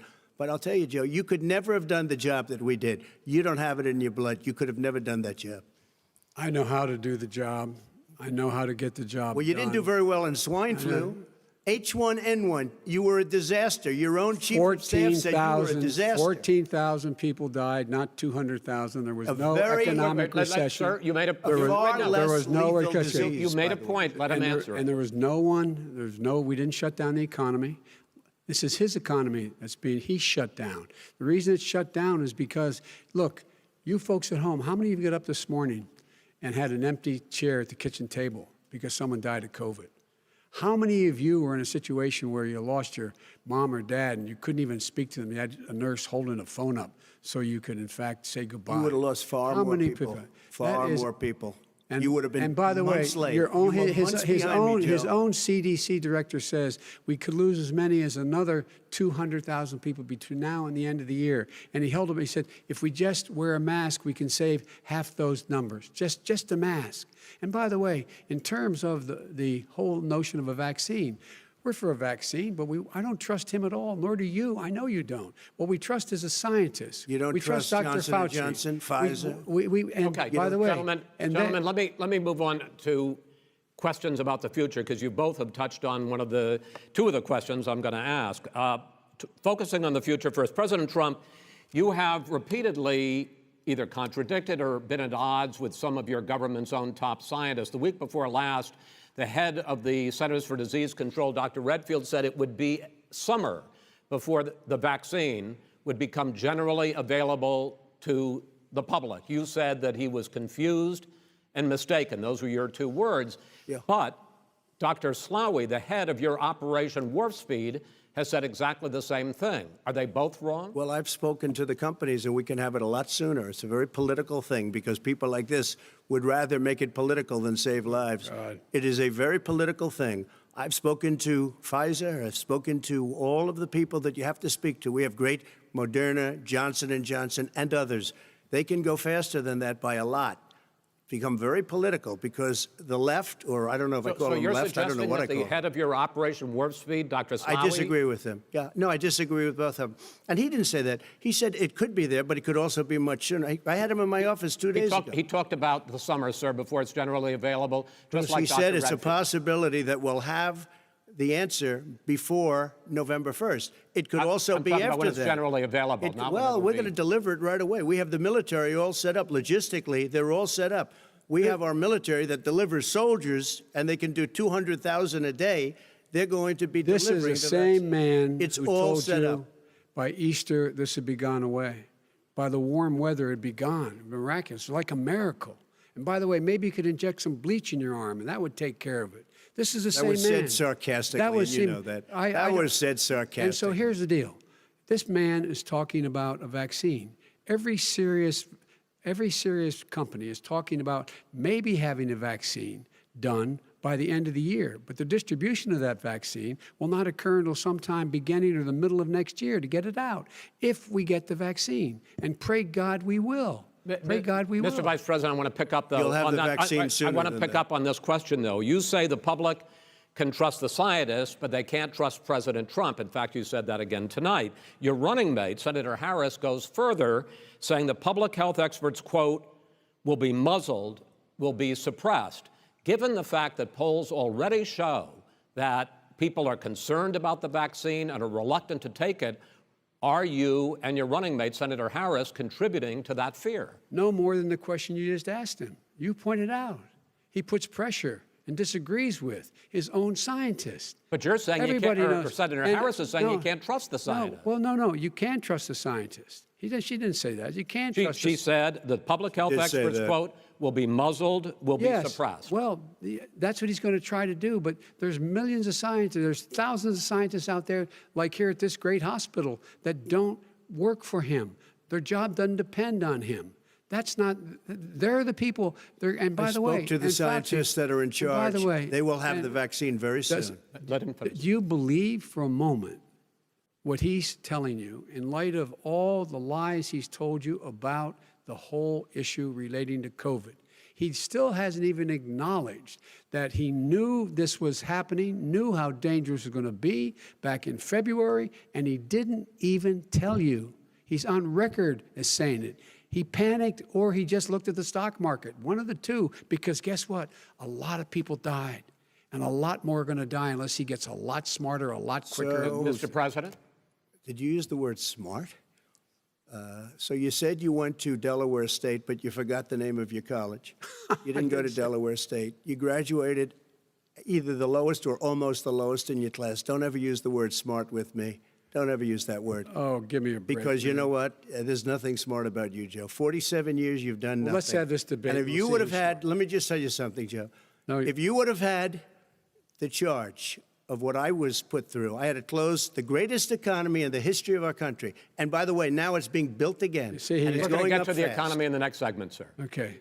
It's going up fast. Okay. Look forward to talking. When it comes to how the virus has been handled so far, the two of you have taken very different approaches, and this is going to affect how the virus is handled going forward by whichever of you ends up becoming the next president. I want to quickly go through several of those. Reopenings. Vice President Biden, you have been much more reluctant than President Trump about reopening the economy and schools. Why, sir? Because he doesn't have a plan. If I were running, I'd know what the plan is. You've got to provide these businesses the ability to have the money to be able to reopen with the PPE as well as with the sanitation they need. You have to provide Tell that them to Nancy plastic. Pelosi. Well, he's just shush for a minute. Tell it to Nancy Pelosi. And Schumer, by the Brian way, Chuck. Nancy Pelosi and Schumer, they have a plan. He won't even meet with them. The Republicans won't meet with the Senate. And he sits on his golf course. And I mean, literally, think about it. You probably play more than I do, Joe. What about this question of reopenings and the fact? Well, he wants to shut down this country, and I want to keep it open. And we did a great thing by shutting it down. Wait a minute, Joe. Let me shut you down for a second, Joe, just for 1 second. He wants to shut down the country. We just went through it. We had to because we didn't know anything about the disease. Now we found that elderly people with heart problems and diabetes and different problems are very, very vulnerable. We learned a lot. Young children aren't. Even younger people aren't. We've learned a lot. But he wants to shut it down. More people will be hurt by continuing. If you look at Pennsylvania, if you look at certain states that have been shut down, they have Democrat governors all. One of the reasons they're shut down is because they want to keep it shut down until after the election on November 3rd. I want to move on to another because subject. it's a I want to move political on to another subject. I got to respond. But those states are not doing well that are shut down Which is right got to now. respond to that. President Trump, you have begun to increasingly question the effectiveness of masks as a disease preventer. And in fact, recently you have cited the issue of waiters touching their masks and touching plates. Are you questioning No, I think the masks efficacy are okay. of You have to masks? understand, if you look, I mean, I have a mask right here. I put a mask on, when I think I need it. Tonight, as an example, everybody's had a test, and you've had social distancing and all of the things that you have to. But I wear masks when needed. When needed, I wear masks. Okay, let me ask. I don't wear masks like him. Every time you see him, he's got a mask. He could be speaking 200 feet away from it. He shows up with the biggest mask I've ever seen.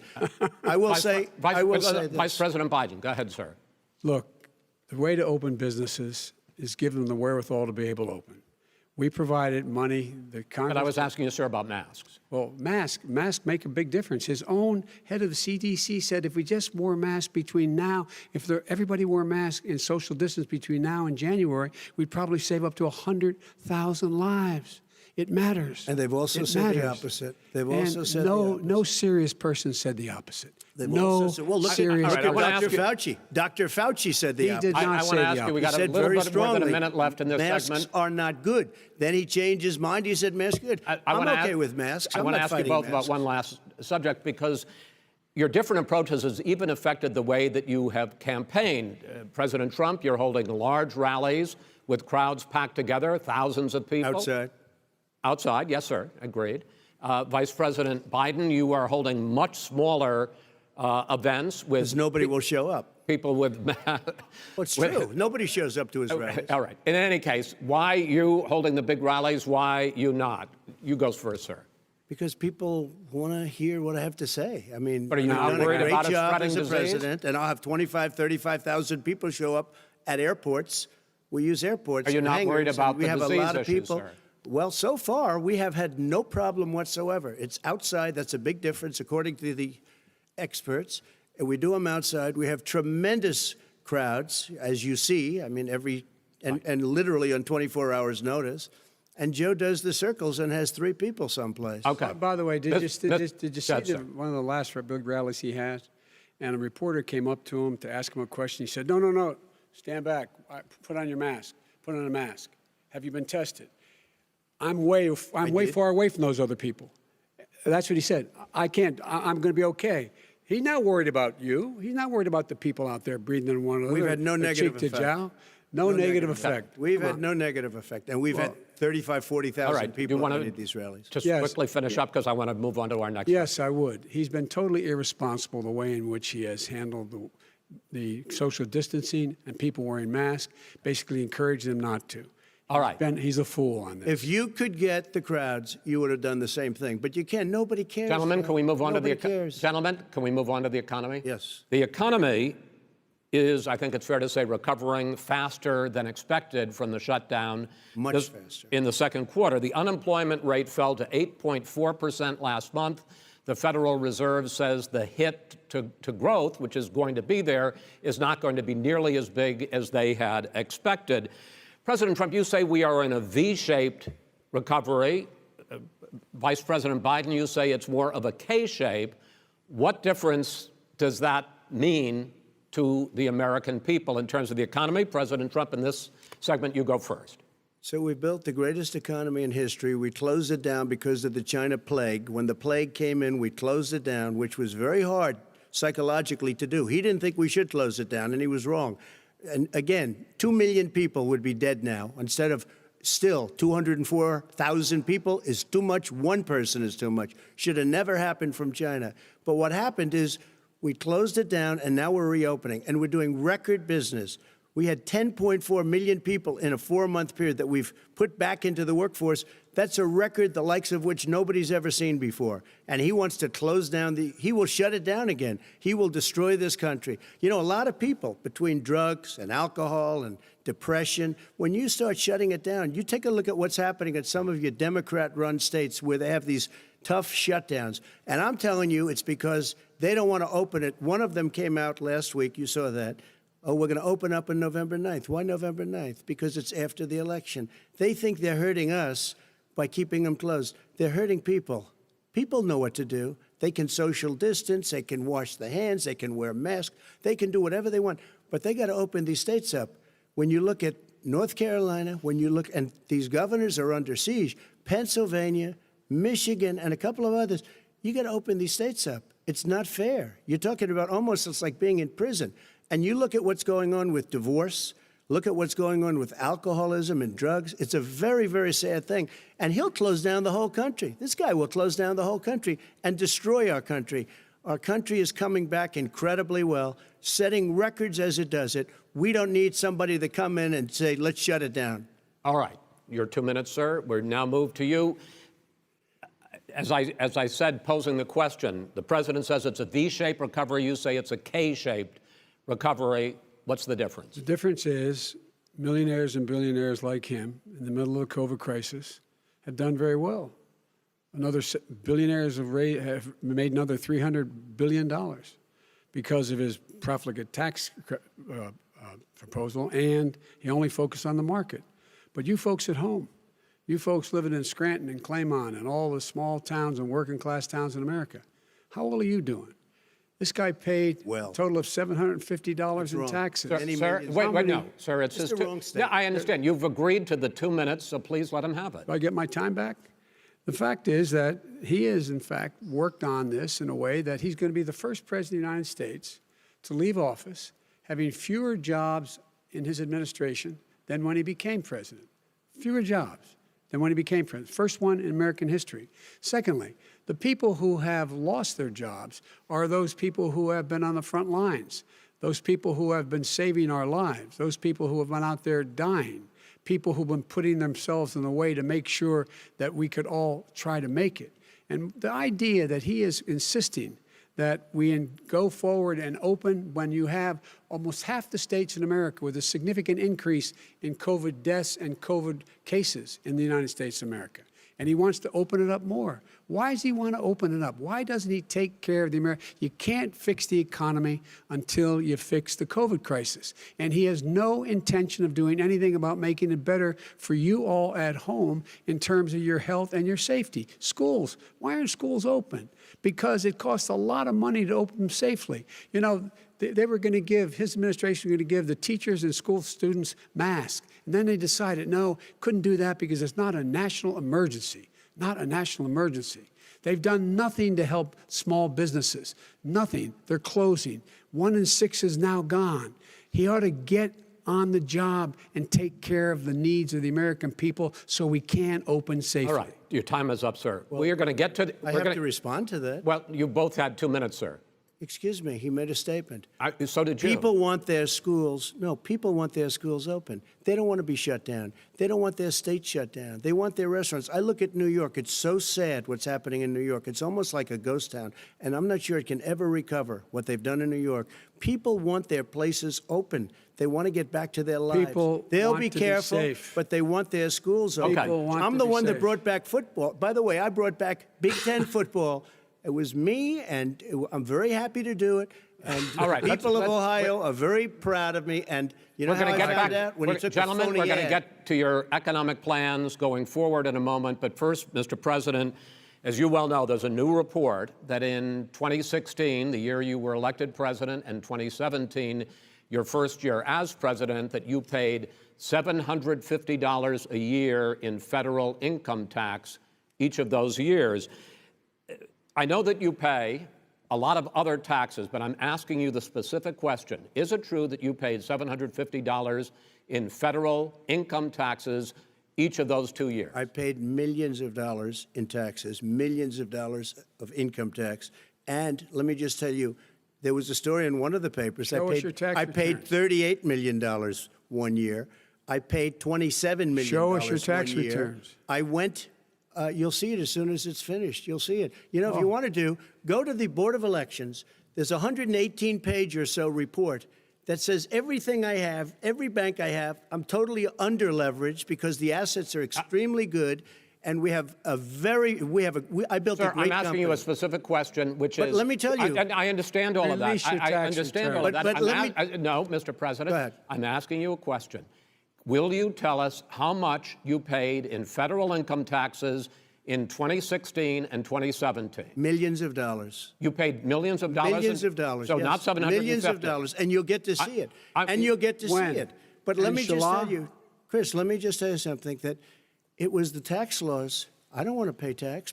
Before I came here, I was a private developer. I was a private business people. Like every other private person, unless they're stupid, they go through the laws, and that's what it is. He passed a tax bill that gave us all these privileges for depreciation and for tax credits. We build a building and we get tax credits, like the hotel on Pennsylvania Avenue. You get a massive, which, by the way, was given to me by the Obama administration, if you can believe that. Now, the man got fired right after that happened. But Vice President Biden, you want to respond? Yeah, I do want to respond. Look, the tax code that made him, put him in a position that he pays less tax than a school teacher makes on the money a school teacher makes is because of him he says he's smart because he can take advantage of the tax code. And he does take advantage of the tax code. That's why I'm going to eliminate the Trump tax cuts. And I'm going to eliminate those tax cuts and make sure that we invest in the people who, in fact, need the help. people out there need help. But why didn't you do it over the last 25 years? Because you weren't president. Because you weren't president screwing things up. You were a senator. And You're by the way, worst you were president America has ever had. Hey, Come Joe, on. let me just tell you, Joe. I've done more in 47 months. I've done more than you've done in 47 years, Joe. We've done things that you never even thought of doing, including fixing the broken military that you gave me, including taking care of your vets. Mr. President, we're talking about the economy. I'd like to ask you about your plans going forward because, Mr. Vice President, your economic plan, if you were to be elected president, focuses a lot on big government, big taxes, big spending. I want to focus first on the taxes. You propose more than $4 trillion over a decade in new taxes on individuals making more than $400,000 a year and on corporations. President Trump says that that kind of an increase in taxes is going to hurt the economy as it's just coming out of a recession. Well, just take a look at what the analysis done by Wall Street firms. Points out that my economic plan would create 7 million more jobs than his in 4 years, number one. And number two, it would create an additional $1 trillion in economic growth because it would be about buying American. That we're going to make this federal government spend $600 billion a year on everything from ships to steel to buildings and the like. And under my proposal, we're going to make sure that every penny of that has to be made by a company. But respectfully, sir, I'm talking about taxes, not spending. By the way, I'm going to eliminate a significant number of the tax. I'm going to make the corporate tax 28%. It shouldn't be 21%. You have 91 companies, in the Fortune 500 who don't pay a single penny in tax, making billions of dollars. Why didn't you do it before when you were vice president with Obama? Because you, in fact, passed that. That was your tax proposal. I got it done. And you know what happened? Yeah, you got it done. Our economy boomed like it's never boomed the economy is busted. Let me finish. Mr. President, let me pick up on that. You would continue your free market approach, lower taxes, more deregulation, correct? Not lower taxes for American people. Excuse me. But in Obama's, you talk about the economy booming, it turns out that in Obama's final 3 years as president, more jobs were created, 1.5 million more jobs than in the first 3 years of your presidency. They had the slowest recovery economic recovery since 1929. It was the slowest recovery. Also, they took over something that was down here. All you had to do is turn on the lights and you pick up a lot. But they had the slowest economic recovery since 1929. Let me tell you about the stock market. When the stock market goes up, that means jobs. It also means 401ks. If you got in, if you ever became president with your ideas, you want to terminate my taxes, I'll tell you what, you'll lose half of the companies that have poured in here will leave, and plenty of companies that are already here, they'll leave for other places. They will leave, and you will have a depression, the likes of which you've never seen. Look, we inherited the worst recession short of a depression in American history. I was asked to bring it back. We were able to have an economic recovery that created the jobs you're talking about. We handed him a booming economy. He blew it. It wasn't booming. Blew it. He blew it. It wasn't booming. It was the weakest recovery since 1929. Is it fair to say he blew it when fact, when there was record low unemployment before COVID? Yeah, but because what he did, even before COVID, manufacturing went in the hole. Excuse me, Chris. Wait. Number two. Chris. Number three. They said it would take. No, you're on number two. No. Chris. They said it would take a miracle to bring back manufacturing. I brought back 700,000 jobs. They brought back nothing. They gave up on manufacturing. Part of my standard fare. I'm the guy that brought back the automobile industry. All right, let him. We brought back. I was asked to bring back Chrysler and General Motors. We brought them back right here in the state of Ohio and Michigan. He blew it. They're gone. He blew it. And in fact, they're going. Ohio had the best year it's ever had last year. Michigan had the best year they've ever had. That is not true. Many car companies came in from Germany, from Japan, went to Michigan, went to Ohio. They're not having. And they didn't come in with you. Mr. Vice President, go ahead. And so you take a look at what he's actually done.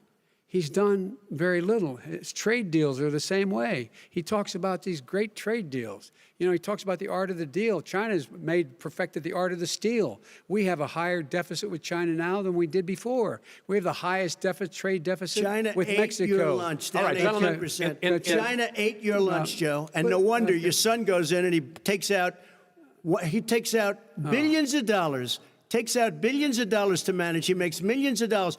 And also, Simply while not we're at it, true. why is it, just out of curiosity, the mayor of Moscow's wife gave your son $3.5 million. What did he do to deserve it? What did he do with Burisma to deserve $183,000? None You've of asked that your question, is true. let him answer. None of that is true. Oh, It's really? been He didn't totally get No, $3.5 million? Mr. President, It's Mr. totally- President, please. totally Ask a question. discredited.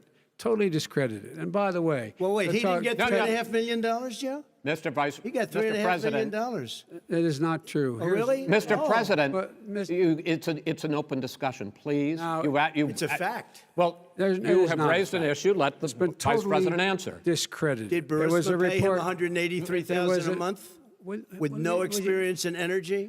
Mr. Look, President, no job. My son did nothing wrong at Burisma. I think he did. and Mr. the only President, guy that let did him something- answer. He doesn't want to let me answer because he knows I have the truth. His position has been totally, thoroughly discredited. who? And The Ukraine. media? By everybody. Well, by the By the media, media, by our because they refuse to allies, by talk the about it World because they're Bank, embarrassed.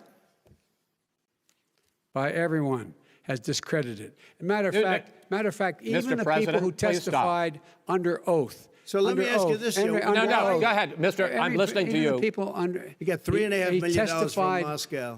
He testified under oath in his administration, said, I did my job and I did it very well. Oh, I really? did it I'd like honorably. to know who they are. Well, I'll give you the list I'll of the fire people who them. testified. No, go ahead, sir. Sure, you've already fired most of them because they did a Some good because job. some people don't do well, a good here's job. With you, Go they ahead. say- You get here's the wait a deal. minute. You get the final word, Mr. Well, it's hard to get any word in with this clown. Excuse me, this. Hey, this let me just person. tell you, No. Mr. President. $3.5 Mr. million, President, Joe. That is simply. Why did not he true. deserve $3.5 million It from did- Moscow? Look, here's the deal. We want to talk about families and ethics. I don't want to do that. I mean, his family we could talk about all night. His family's My already. family, No, let him go. my family already lost wrote- a fortune by Go ahead. coming down and helping Go us ahead. with Go ahead, government. sir. And that's Every- such a. they're right that's here. a- Mr. that's President. such Every a great. single one of them lost This a is not fortune about by President. my coming and family or helping his us family. with It's government. about your family, They the didn't American collect $3.5 people. million He for doesn't. nothing. That's not true. It doesn't want to talk about what you need. You, the American people. It's about you. That's what we're talking about. you here. should All right, Not that's the about end. here. That's the end of the Shouldn't have segment. taken the money. We're moving on. He didn't take them. Well, Vice it's a President, but Chris, no, can I be honest? It's a very important Try to be question. honest. No, He I- stood I- up. No, he stood up. the answer to and the he question is no. threatened Ukraine. No, sir. With $1 billion if you don't That get rid of is the If you're- you know what, you're- absolutely wait, not stop. You're true. on tape doing it. You're going to You're on have tape. True. Gentlemen. Is- I hate to raise Chris, my voice, he's but on it seems tape. to be, why should I be different than the two of you? So here's the Got a deal. good point. We have 6 segments. We have ended that segment. We're going to go to the next segment. In that segment, you each are going to have 2 uninterrupted moments. In those 2 uninterrupted minutes, Mr. President, you can say anything you want. I'm going to ask a question about race, but if you want to answer about something else, go ahead. But I think that the country would be better served if we allowed both people to speak with fewer interruptions. I'm appealing to you, sir, to do that. Well, and him too. Well, frankly, you've been doing more interrupting Well, that's than he all right, has. but he does plenty. Well, less than, sir, less there's than, plenty. no, less than you have. Let's please continue on. The issue of race. Vice President Biden, you say that President Trump's response to the violence in Charlottesville 3 years ago, when he talked about very fine people on both sides, was what directly led you to launch this run for president. Oh, yeah, sure. President Trump, you have often said that you believe you have done more for Black Americans than any president, with the possible exception of Abraham Lincoln. My question for the two of you is, why should voters trust you rather than your opponent to deal with the race issues facing this country over the next 4 years? Vice President Biden, you go first. It's about equity and equality. It's about decency. It's about the Constitution. And we have never walked away from trying to require equity for everyone, equality for the whole of America. But we've never accomplished it. But we've never walked away from it like he has done. It is true. The reason I got in the race is when those people, close your eyes, remember what those people look like coming out of the fields carrying torches, their veins bulging, just spewing anti-Semitic bile, and accompanied by the Ku Klux Klan. A young woman got killed. And they asked the president what he thought. He said there were very fine people on both sides. No president has ever said anything like that. It is whose now, minutes, sir. Second point I'd make to you is that when Floyd was killed, when Mr. Floyd was killed, there was a peaceful protest in front of the White House. What did he do? He came out of his bunker, had the military use tear gas on him so he could walk across to a church and hold up a Bible. And then what happened after that? The bishop of that very church said that it was a disgrace. The general who was with him said all he ever wants to do is divide people, not unite people at all. This is a president who has used everything as a dog whistle to try to generate racist hatred, racist division. This is a man who, in fact, you talk about helping African Americans. 1 in 1,000 African Americans has been killed because of the coronavirus. And if he doesn't do something quickly, by the end of the year, 1 in 500 will have been killed. 1 in 500 African Americans. This man is a savior of African Americans. This man cares at all. This man's done virtually nothing. Look, the fact is that you have to look at what he talks about. You have to look at what he did. And what he did has been disastrous for the African American community.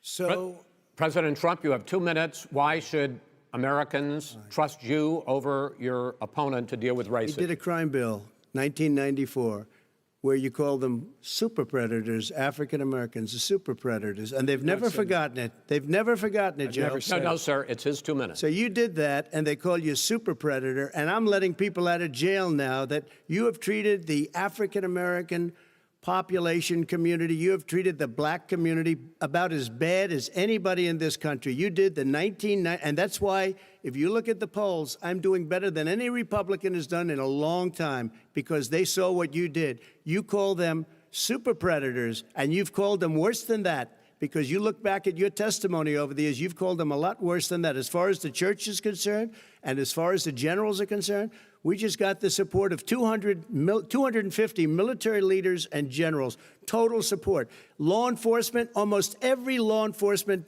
group in the United States. I have Florida, I have Texas, I have Ohio, I have Portland. The sheriff just came out today and he said, I support President Trump. I don't think you have any law enforcement. You can't even say the word law enforcement, because if you say those words, you're going to lose all of your radical left supporters. And why aren't you saying those words, Joe? Why don't you say the words law enforcement? Because you know what? If they called us in Portland, we would put out that fire in a half an hour, but they won't do it because they're run by radical left Democrats. If you look at Chicago, if you look at any place you want to look, Seattle, they heard we were coming in the following day, and they put up their hands, and we got back Seattle. Minneapolis, we got it back, Joe, because we believe in law and order, but you don't.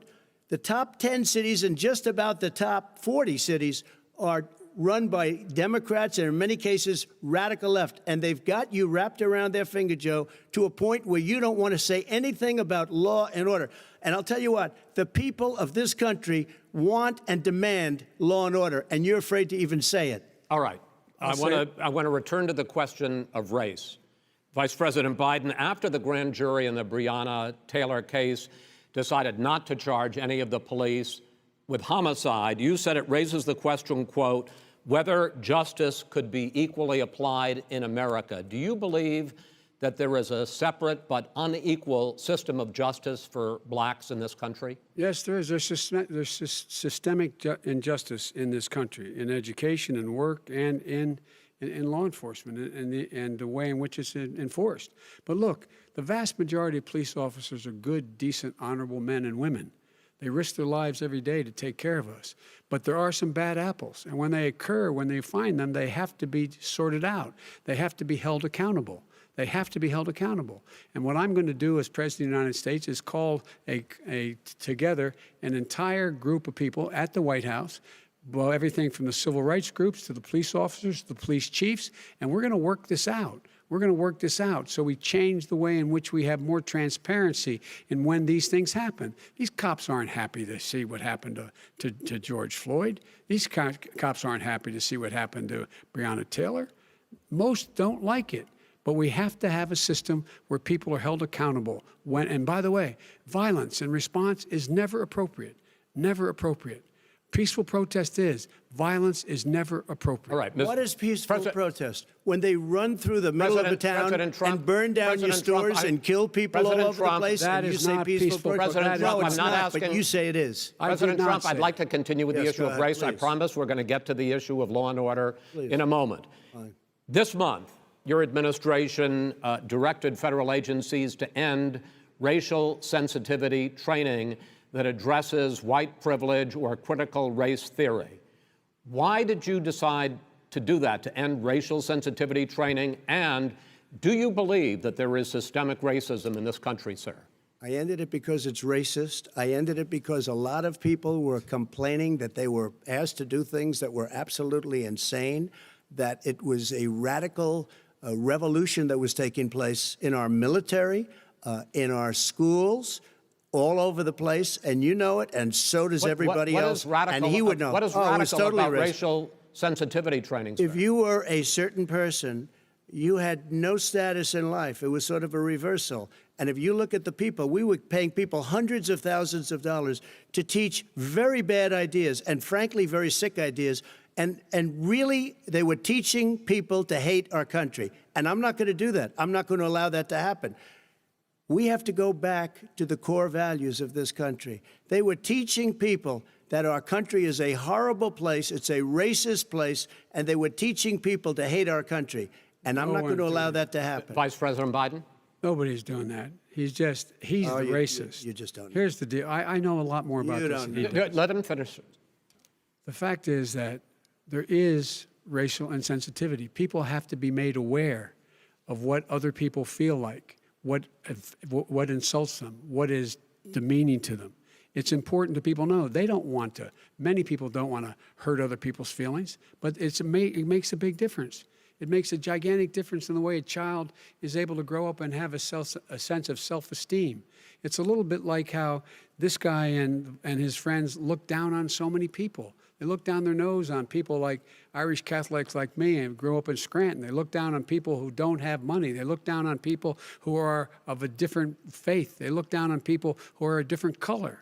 In fact, we're all Americans. The only way we're going to bring this country together is bring everybody together. There's nothing we cannot do if we do it together. We can take this on and we can defeat racism in America. President Trump, sir. During the Obama-Biden administration, there was tremendous division. There was hatred. You look at Ferguson, you go to many places. Look at Oakland. Look what happened in Oakland. Look what happened in Baltimore. Look what happened. Frankly, it was more violent than what I'm even seeing now. Oh, my but Lord. The reason is that ridiculous. the Democrats that run these Absolutely cities ridiculous. don't want to talk like you about law and order. Violent and you crime, still haven't mentioned. violent Are you in crime. favor of law and order? I'm in favor of law. You follow Are you in favor of law and order? Go yes, ahead, I'm say in it. favor. You asked a Everybody's in favor question, of let him finish. Law and order. Law and order. Let him answer. Law and order with justice, where people get treated fairly. Okay. And the fact of the matter is, violent crime went down 15% in our administration. All right. It's gone up on his watch. Went down much more in ours. All right, we're now.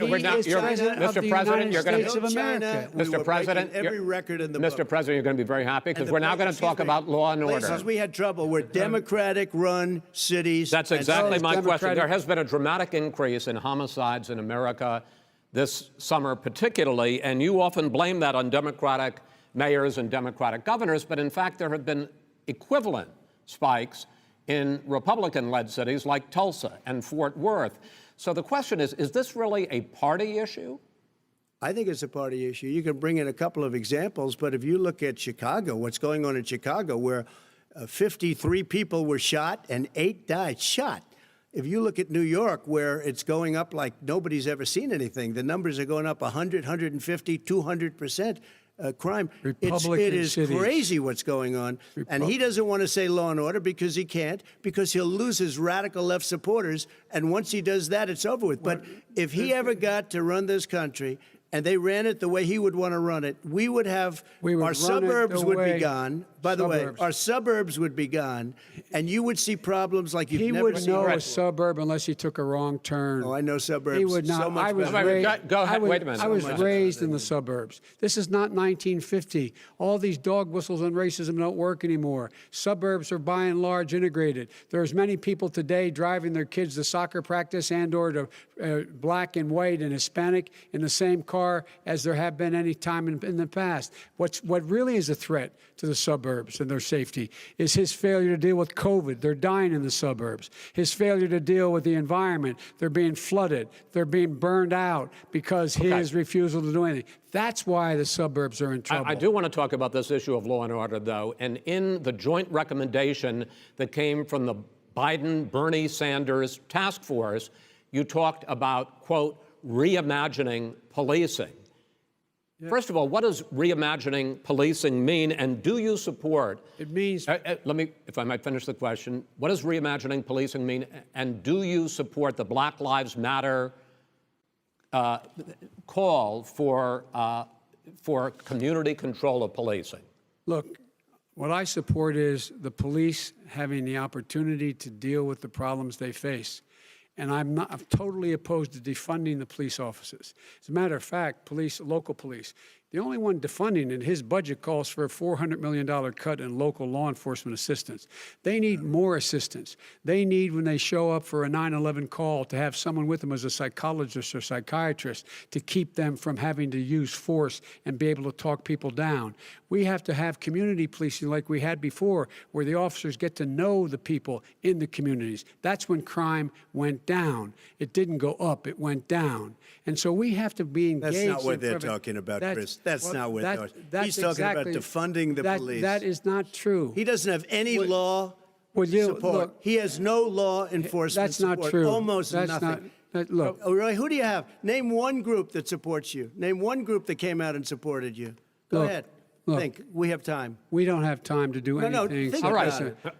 Name one law enforcement group that came out and supported gentlemen, you. I think I'm going to take back the moderator's role, and I want to get to another subject, which is the issue of protests in many cities that have turned violent. In Portland, Oregon, especially, we had more than 100 straight days of protests, which I think you would agree. You talk about peaceful protests. Many of those turned into riots.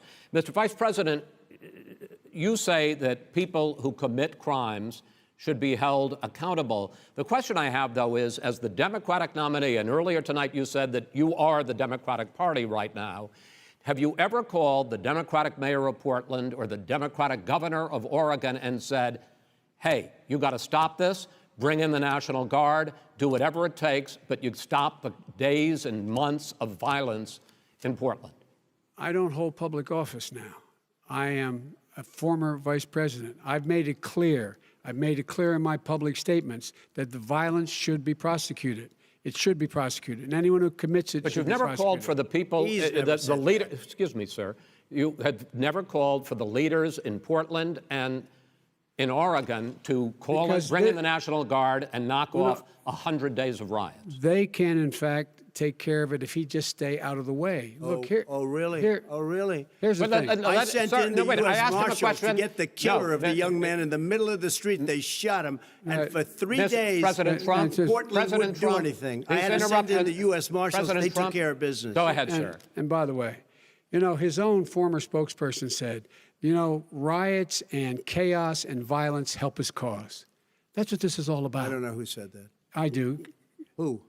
I think Kellyanne Conway. I don't think she said that. She said that. And so here's the all right. But here's the point. The point is that that's what he is, keeps trying to rile everything up. He doesn't want to calm things down. Instead of going in and talking to people and saying, let's get everybody together, figure out how to deal with this. What's he do? He just pours gasoline in the fire constantly, and every single solitary time. Okay, and to end this, button up this segment, I'm going to give you a minute to answer, sir.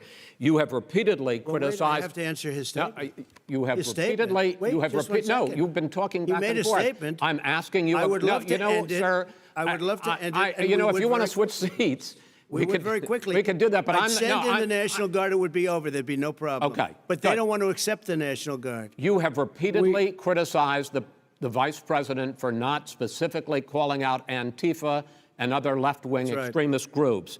But are you willing tonight to condemn white supremacists and militia groups and to say that they need to stand down and not add to the violence in a number of these cities, as we saw in Kenosha and as we've seen in Portland? Sure, are you I'm willing prepared to do specifically that, but do it? Well, go ahead, sir. I would say almost everything I see is from the left wing, not from the right wing. So what are you saying? I'm willing to do anything. I want to see peace. Then do it, sir. Say it. Do it. Say it. Do you want to call them? What do you want to call them? Give me a name. Give me a White name. supremacists and Who would white you like me to condemn? White supremacists and right Proud militia. Boys, stand back and stand by. But I'll tell you what. Somebody's got to do something about Antifa and the left, because this is not a right-wing problem. This is a left-wing. FBI director This said is a left-wing problem. White supremacists. Antifa's an idea, not an organization. Oh, you got to be not kidding. militia. That's what Oh, really? his It's an idea. FBI director Gentlemen, said. Well, then you know what? We're done, sir. We're moving on to the next. We're moving. When a bat hits you over the head, that's not an idea. Everybody in Antifa your is administration bad. tells you the truth has a bad idea. Can I tell you what? You have no ideas. Antifa is a dangerous, All right, radical gentlemen, group. we're now moving on to the Trump and you ought to be Biden careful records. with them. They'll overthrow you. When in a 2 president, seconds. I'm going to ask a question. When the president seeks a second term, it is generally a referendum on his record. But Vice President Biden, you like to quote one of your dad's sayings, which is, don't compare me to the almighty, compare me to the alternative. And in this case, sir, you are the alternative. Looking at both of your records, I'm going to ask each of you, why should voters elect you president over your opponent? In this segment, President Trump, you go first, 2 minutes. Because there has never been an administration or president who has done more than I've done in a period of 3.5 years. And that's despite the impeachment hoax. And you saw what happened today with Hillary Clinton, where it was a whole big con job. But despite going through all of these things, where I had to fight both flanks and behind me and above, there has never been an administration that's done what I've done. The greatest, before COVID came in, the greatest economy in history, lowest unemployment numbers. Everything was good. Everything was going. And by the way, there was unity going to happen. People were calling me for the first time in years. They were calling and they were saying, it's time maybe. And then what happened? We got hit, but now we're building it back up again. A rebuilding of the military, including Space Force and all of the other things.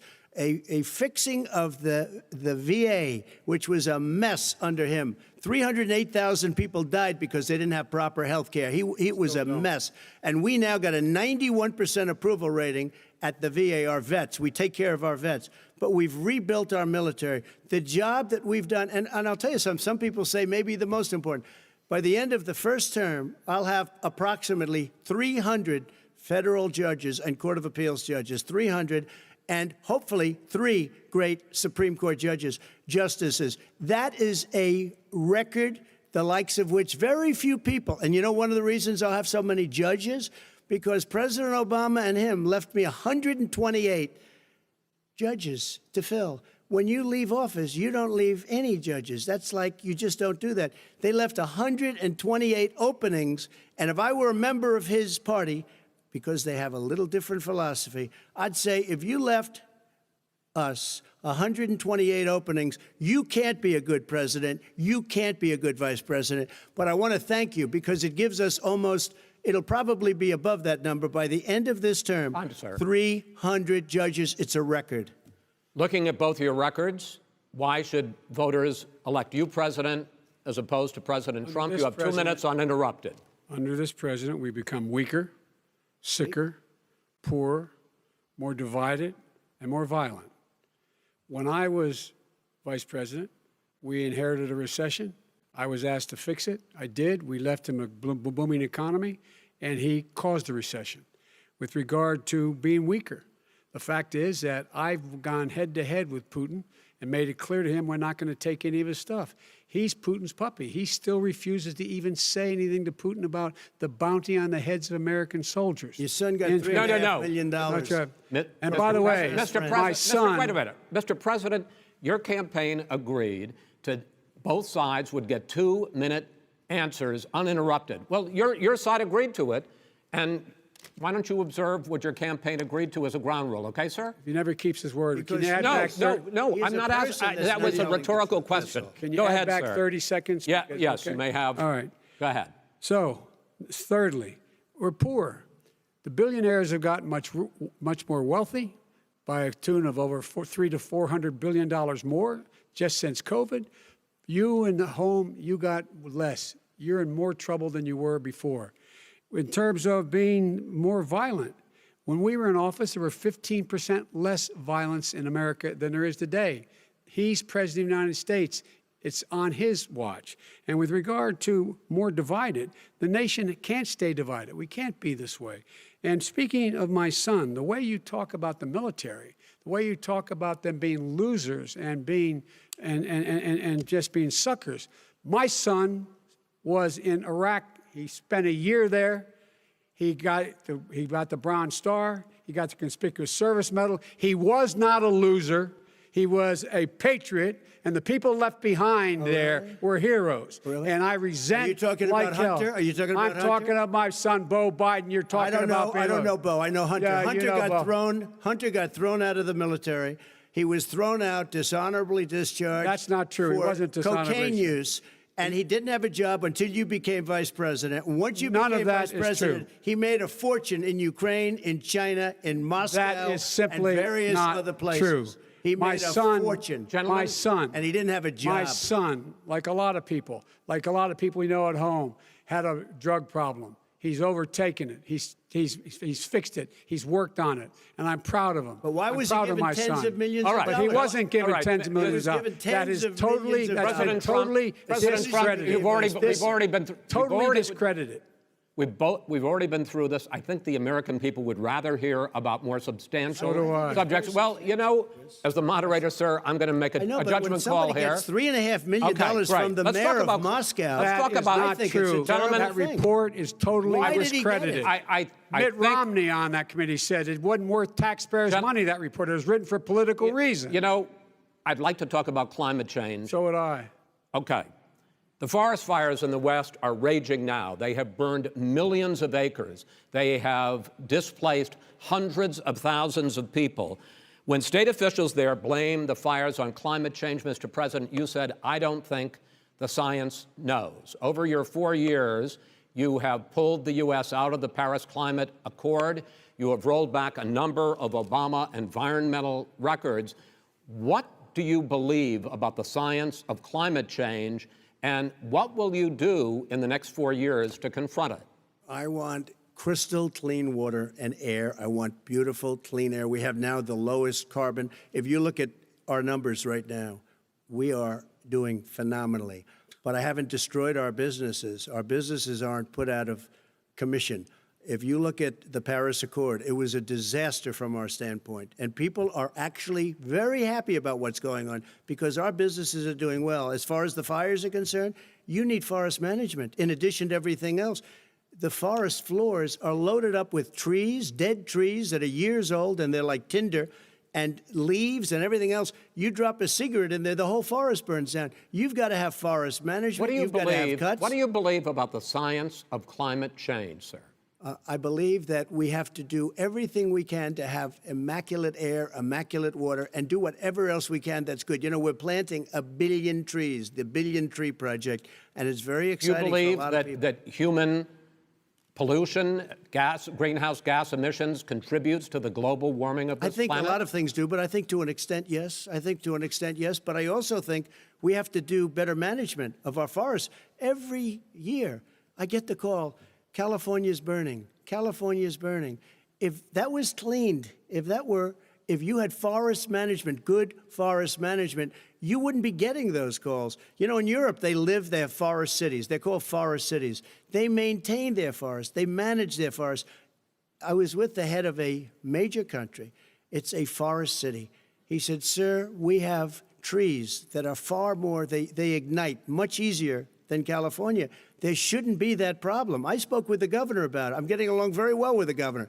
But I said, you know, at some point, you can't every year have hundreds of thousands of acres of land just burned to the ground. But, sir, that's burning down because of a lack of But, management. sir, if you believe in the science of climate change, why have you rolled back the Obama Clean Power Plan, which limited carbon emissions in power plants? Why have you relaxed? Because it was driving energy prices through the sky. Why have you relaxed fuel economy standards that are going to create more pollution from cars Well, and not trucks? really, because what's happening is the car is much less expensive and it's a much safer car, and you're talking about a tiny difference. And then what would happen, because of the cost of the car, you would have at least double and triple the number of cars purchased. We have the old slugs out there that are 10, 12 years old. If you did that, the car would be safer. It would be much cheaper by $3,500. In the case of California, they've simply ignored. No, but you would take a lot of cars rollback. off the market because people would be able to afford a car. Now, and by the way, we're going to see how that turns out. But a lot of people agree with me, many people. The car has gotten so expensive because they have computers all over the place for an extra little bit of gasoline. And, and I'm okay with electric cars, too. I think I'm all for electric cars. I've given big incentives for electric cars. But what they've done in California is just crazy. Right. Vice President Biden, I'd like you to respond to the president's climate change record, but I also want to ask you about a concern. You proposed $2 trillion in green jobs. You talk about new limits, not abolishing, but new limits on fracking, ending the use of fossil fuels to generate electricity by 2035, and zero net emission of greenhouse gases by 2050. The president says a lot of these things would tank the economy and cost millions of jobs. He's absolutely wrong, number one. Number two, if in fact, during our administration, the Recovery Act, I was in charge, able to bring down the cost of renewable energy to cheaper than or as cheap as coal and gas and oil. Nobody's going to build another coal-fired plant in America. No one's going to build another oil-fired plant in America. They're going to move to renewable energy, number one.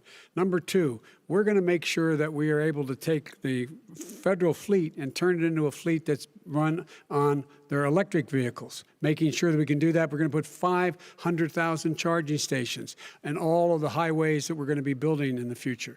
We're going to build an economy that, in fact, is going to provide for the ability us to take 4 million buildings and make sure that they, in fact, are weatherized in a way that, in fact, they'll emit significantly less gas and oil because the heat will not be going out. There's so many things that we can do now to create thousands and thousands of jobs. We can get to net zero in terms of energy production by 2035. Not only not costing people jobs, creating millions of good paying jobs, not $15 an hour, but prevailing wage, by having a new infrastructure that, in fact, is green. And the first thing I will do, I will rejoin the Paris Accord. I will join the Paris Accord because with us out of it, look what's happening. It's all falling apart.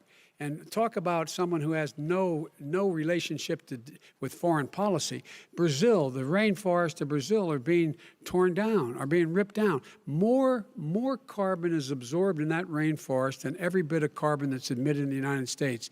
Instead of doing something about that, I would be gathering up and making sure we had the countries of the world coming up with $20 billion and say, here's $20 billion. Stop tearing down the forest. And if you don't, then you're going to have significant economic consequences. What about the argument that President Trump basically says that you have to balance environmental interests and economic interests, and he's drawn his line? Well, he hadn't drawn a line. He still, for example, he wants to make sure that methane's not a problem. You can now emit more methane without it being a problem. Methane. Right. This is a guy who says that you don't have to have mileage standards for automobiles that exist now. This is a guy who says that, well, the fact that it's all true. And here's the deal. He's talking about the Green New Deal, and it's not $2 billion or $20 billion, as you said. It's $100 trillion. I'm talking about where they want to rip down buildings go for a minute, and then you can go. and rebuild the building. No, it's the dumbest, most ridiculous. Where airplanes are out of business, where two-car systems are out, where they want to take out the cows too. That's not true either, right? This is a $100 trillion. That's more money than our country could make in That is 100 simply years if we're not going by the case. All right, let me, destroy our because I country. actually, wait a minute, sir. I actually have studied your plan, and it includes upgrading 4 million buildings, weatherizing 2 million homes over 4 years, building 1.5 million energy-efficient homes. So the question becomes, the president is saying, I think some people who support the president would say that sounds like it's going to cost a lot of money and hurt the economy. What it's going to do is going to create thousands and millions of jobs, good-paying jobs. But let him finish, sir.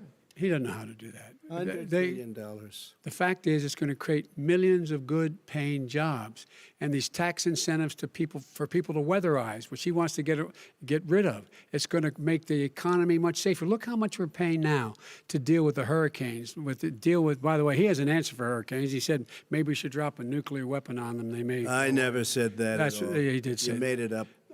And here's the deal. You make up a we lot of things. we are going to be in a position where we can create hard, good jobs by making sure the environment is clean and we all are in better shape. We spend billions of dollars now, billions of dollars on floods, hurricanes, rising seas. We're in real trouble. Look what's happened just in the Midwest with these storms that come through and wipe out entire sections and counties in Iowa. They didn't happen before. They're because of global warming. We make up 15% of the world's problem. We, in fact, but the rest of the world, we've got to get them to come along. That's why we have to get back into the Paris Accord. All right, gentlemen. Wait a minute, Chris. So why didn't he do it for 47 years? You were vice president. Why didn't you get the world? China sends up real dirt into the air. Russia does. India does. They all do. We're supposed to be good. And by the way, he made a couple of statements. The Green New Deal is $100 trillion, That is not not $20 my billion. plan. That's the Green well, New you want to Deal rebuild every is building. not my plan. You want to rebuild every. If he knew anything about, if he knew anything He made a about, statement about the military. He said I said something about the military.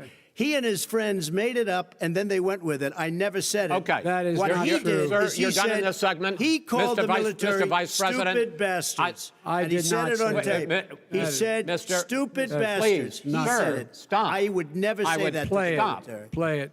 Go ahead. You're Mr. on Vice tape. President answered his final question. The final question is, I can't remember which of all his rantings was the final question. I'm having a little trouble myself, but and about the economy and about this question of what it's going to cost. The economy. I mean, the Green New Deal and the idea of what your environmental changes will do. The Green New Deal will pay for itself as we move forward. We're not going to build plants that, in fact, are great polluting plants. So do you We're going to support build the Green New Deal? Pardon me? Do you support? No, I don't support the Green New Oh, Deal. you don't? Oh, well, that's a big statement. I That support means you the just lost the radical left. I Oh, support you the don't. Biden plan that I put forward. Okay. The Biden plan, which is different than what he calls the radical Green New Deal. All right, gentlemen, final segment, election integrity. As we meet tonight, millions of Americans are receiving mail-in ballots or going to vote early. How confident should we be that this will be a fair election, and what are you prepared to do over the next 5+ weeks, because it'll not only be to Election Day, but also counting some ballots, mail-in ballots after Election Day. What are you prepared to do to reassure the American people that the next president will be the legitimate winner of this election? In this final segment, Mr. Vice President, you go first. Prepared to let people vote. They should go to iwillvote.com. Decide how they're going to vote, when they're going to vote, and what means by which they're going to vote. His own Homeland Security Director, and as well as the FBI Director, says there is no evidence at all that mail-in ballots are a source of being manipulated and cheating. They said that. The fact is that there are going to be millions of people because of COVID that are going to be voting by mail-in ballots, like he does, by the way. He sits behind the Resolute desk and sends his ballot to Florida, number one. Number two, we're going to make sure that those people who want to vote in person are able to vote because enough poll watchers are there to make sure they can socially distance. The polls are open on time, and the polls stay open until the votes are counted. And this is all about trying to dissuade people from voting because he's trying to scare people into thinking that it's not going to be legitimate. Show up and vote. You will determine the outcome of this election. Vote, vote, vote. If you're able to vote early in your state, vote early. If you're able to vote in person, vote in person. Vote whatever way is the best way for you, because he cannot stop you from being able to determine the outcome of this election. And in terms of whether or not, when the votes are counted, and they're all counted, that will be accepted. If I win, that will be accepted. If I lose, that'll be accepted. But by the way, if in fact he says he's not sure what he's going to accept, well, let me tell you something. It doesn't matter, because if we get the votes, it's going to be all over. He's going to go. He can't stay in power. It won't happen. It won't happen. So vote. Just make sure you understand you have it in your control to determine what this country is going to look like the next 4 years. Is it going to change? You're going to get 4 more years of these lies. Mr. President, 2 minutes. So when I listened to Joe talking about a transition, there's been no transition from when I won. I won that election. And if you look at crooked Hillary Clinton, if you look at all of the different people, there was no transition, because they came after me trying to do a coup. They came after me spying on my campaign. They started from the day I won, and even before I won, from the day I came down the escalator with our First Lady. They were a disaster. They were a disgrace to our country. And we've caught them. We've caught them all. We've got it all on tape. We've caught them all. And by the way, you gave the idea for the Logan Act against General Flynn. You better take a look at that, because we caught you in a sense, and President Obama was sitting in the office. He knew about it too. So don't tell me about a free transition. As far as the ballots are concerned, it's a disaster. A solicited ballot, okay, solicited is okay. You're soliciting, you're asking, they send it back, you send it back. I did that. If you have an unsolicited, they're sending millions of ballots all over the country. There's fraud. They found them in creeks. They found some with the name Trump, just happened to have the name Trump just the other day in a waste paper basket. They're being sent all over the place. They sent 2 in a Democrat area. They sent out 1,000 ballots. Everybody got 2 ballots. This is going to be a fraud like you've never seen. The other thing, it's nice on November 3rd, you're watching and you see who won the election. And I think we're going to do well, because people are really happy with the job we've done. But you know what? We won't know. We might not know for months, because these ballots are going to be all over. Take a look at what happened in Manhattan. Take a look at what happened in New Jersey. Take a look at what happened in Virginia and other places. They're not losing 2%, 1%, which, by the way, is too much. An election could be won or lost with that. They're losing 30 and 40%. It's a fraud, and it's a shame. And can you imagine where they say you have to have your ballot in by November 10th? November 10th. That means that's 7 days after the election, in theory, should have been announced. Okay. We have major states with that, sir, all run by Democrats. 2 minutes is 2 minutes. All run by Democrats. It's President Trump, it's a rigged election. you're going to be able to continue. You have been charging for months that mail-in balloting is going to be a disaster. You say it's rigged, that it's going to lead to fraud. But in 2018, in the last midterm election, 31 million people voted mail-in voting.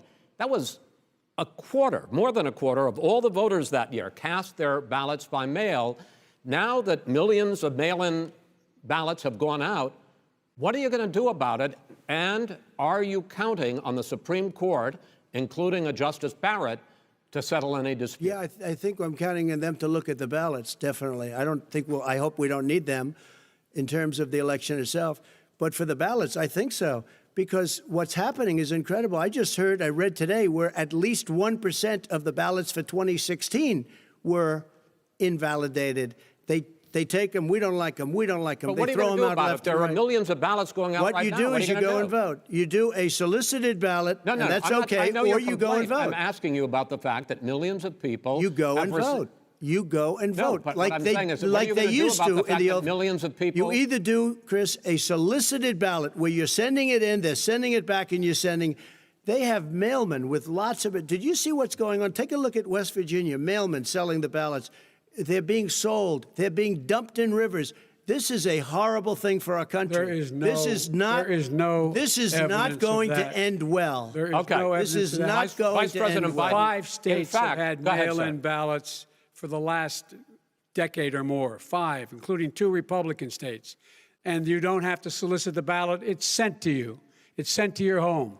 What they're saying is that it has to be a postmark by the time by Election Day. If it doesn't get in till the 7th, 8th, 9th, it still should be counted. He's just afraid of counting the votes because he knows the outcome. You're wrong. I want to continue with you on this, love Vice President Biden. Because Chris, he's so wrong when he makes a statement like that. Excuse me, Vice President Biden, the biggest problem, in fact, over the years with mail-in voting has not been fraud historically. It has been that sizable numbers, sometimes hundreds of thousands of ballots are thrown out because they have not been properly filled out, or there is some other irregularity, or they missed the deadline. So the question I have is, are you concerned that the Supreme Court with a Justice Barrett will settle any dispute? I'm concerned that any court would settle this because here's the deal. When you get a ballot and you fill it out, you're supposed to have an affidavit. If you didn't know, you have someone say that this is me. You should be able to, if in fact you can verify that's you before the ballot is thrown out, that's sufficient to be able to count the ballot because someone made a mistake and not dotting the correct I. Who they voted for, testify, say who they voted for, say it's you, that is totally legitimate. All right. Excuse me, Chris, when you have 80 million ballots I have a final sent in question. and swamping the system, you know it can't be done. You know it can't. And already there's been so fraud. Now, mail service delivers wait a minute, gentlemen. And the final question is, in 8 states, we can keep talking. In 8 states, election workers are prohibited, currently by law, 8 states, from even beginning to process ballots, even take them out of the envelopes and flatten them until Election Day. That means that it's likely, because there's going to be a huge increase in mail-in balloting, that we are not going to know on election night who the winner is, that it could be days, it could be weeks. Could be months. Until we find out who the new president is. So first for you, sir, finally for the vice president, I hope neither of you will interrupt the other. Will you urge your supporters to stay calm during this extended period, not to engage in any civil unrest? And will you pledge tonight that you will not declare victory until the election has been independently certified? President Trump, you go first. I'm urging my supporters to go into the polls and watch very carefully, because that's what has to happen. I am urging them to do it. As you know, today there was a big problem. In Philadelphia, they went in to watch. They were called poll watchers, a very safe, very nice thing. They were thrown out. They weren't allowed to watch. You know why? Because bad things happen in Philadelphia, bad things. And I am urging my people. I hope it's going to be a fair election. If it's a fair election, I am 100% on board. But if I see tens of thousands of ballots being manipulated, I can't go along with that. And I'll tell you what, does that mean, from a common sense, does that mean you're going to tell your people to take to the street? It means you have a fraudulent election. You're sending out 80 million ballots. They're not equipped to. These people aren't equipped to handle it. Number one. Number two, they cheat. They cheat. Hey, they found ballots in a waste paper basket 3 days ago, and they all had the name military ballots. They were military. They all had the name Trump on them. Vice President you think Biden, that's good? Vice President Biden, final question for you. Will you urge your supporters to stay calm while the vote is counted, and will you pledge not to declare victory until the election is independently certified? Yes, and here's the deal. We count the ballots, as you pointed out. Some of these ballots in some states can't even be opened until Election Day. And if there's thousands of ballots, it's going to take time to do it. And by the way, our military, they've been voting by ballots since the end of the Civil War, in effect. And that's what's going to happen. Why was it not? Why is it for them somehow not fraudulent? It's the same process. It's honest. No one has established at all that there is fraud related to mail-in ballots, that somehow it's a fraudulent process. It's already been established. Take a look at Carolyn Maloney's race. I asked you had an opportunity to respond. Look at Carolyn Maloney. Go ahead. They have no idea what happened. Vice President Biden, go ahead. He has no idea what he's talking about. Here's the deal. The fact is, I will accept it, and he will too. You know why? Because once the winner is declared, after all the ballots are counted, all the votes are counted, that'll be the end of it. That'll be the end of it.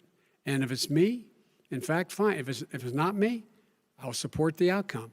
And I'll be a president not just for the Democrats. I'll be a president for Democrats and Republicans. And this guy, I want to see an honest ballot count. Gentlemen, you say that's the end of it? This is the end of this debate? Honest ballot count. We're going to leave it there. To be continued as in more debates as we go on.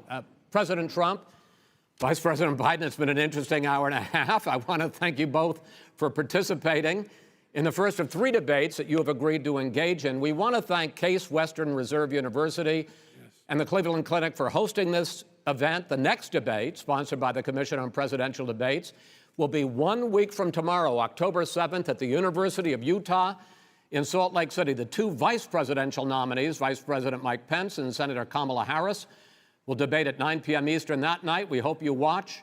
Until then, thank you and good night.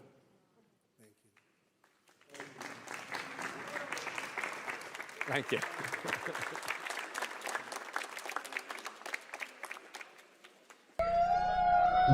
Chris Wallace is a joker and a stooge for the left. All right. Hold on before you guys go. Hold on. Please. Joe Biden seemed just a little bit more lucid. Right now. And I want to record a video real quick. Joe Biden clearly seemed to be on some performance-enhancing drugs this evening. Let's tell the president how much Ohio loves it. We're taking a video for the president now.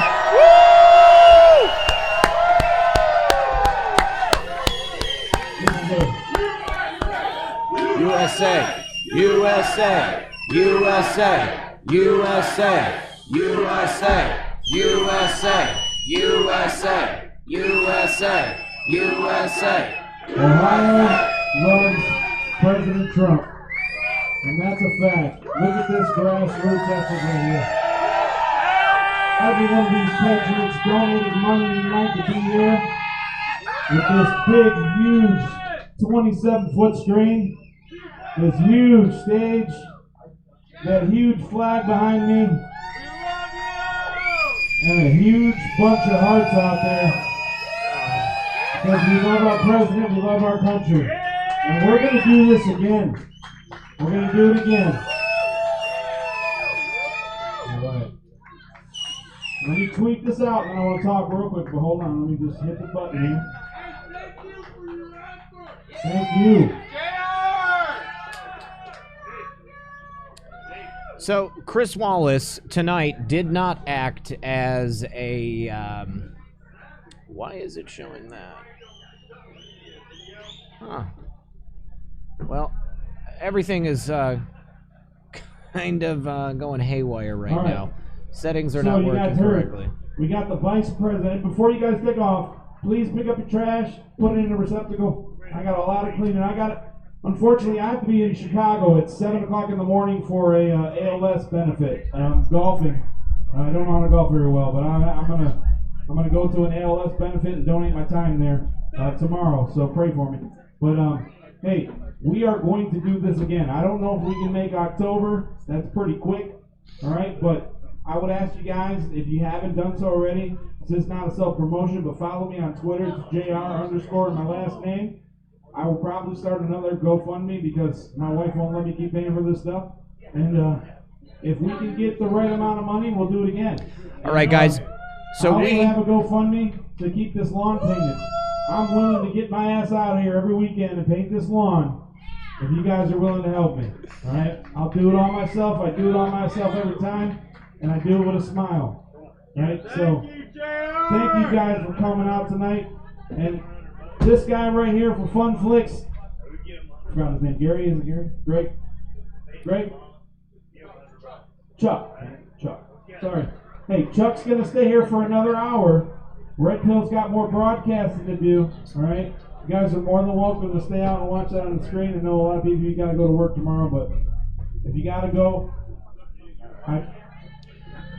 So Chris Wallace clearly not acting in an impartial manner tonight. This was a disgrace of the highest order. President Trump was not treated fairly. Joe Biden seemed to be a little bit more lucid than normal. I would say he was probably on some performance-enhancing drugs. And I see a lot of people very frustrated in the chat by the way that President Trump was treated. It was certainly not something that was, too pleasant to watch. I just need to say thank you to a couple more people, and we're going to be signing off for the night. Steve says, thanks for all you do, Zach, from our family. Thank you very much, Steve. Diane says, thank you for all your hard work.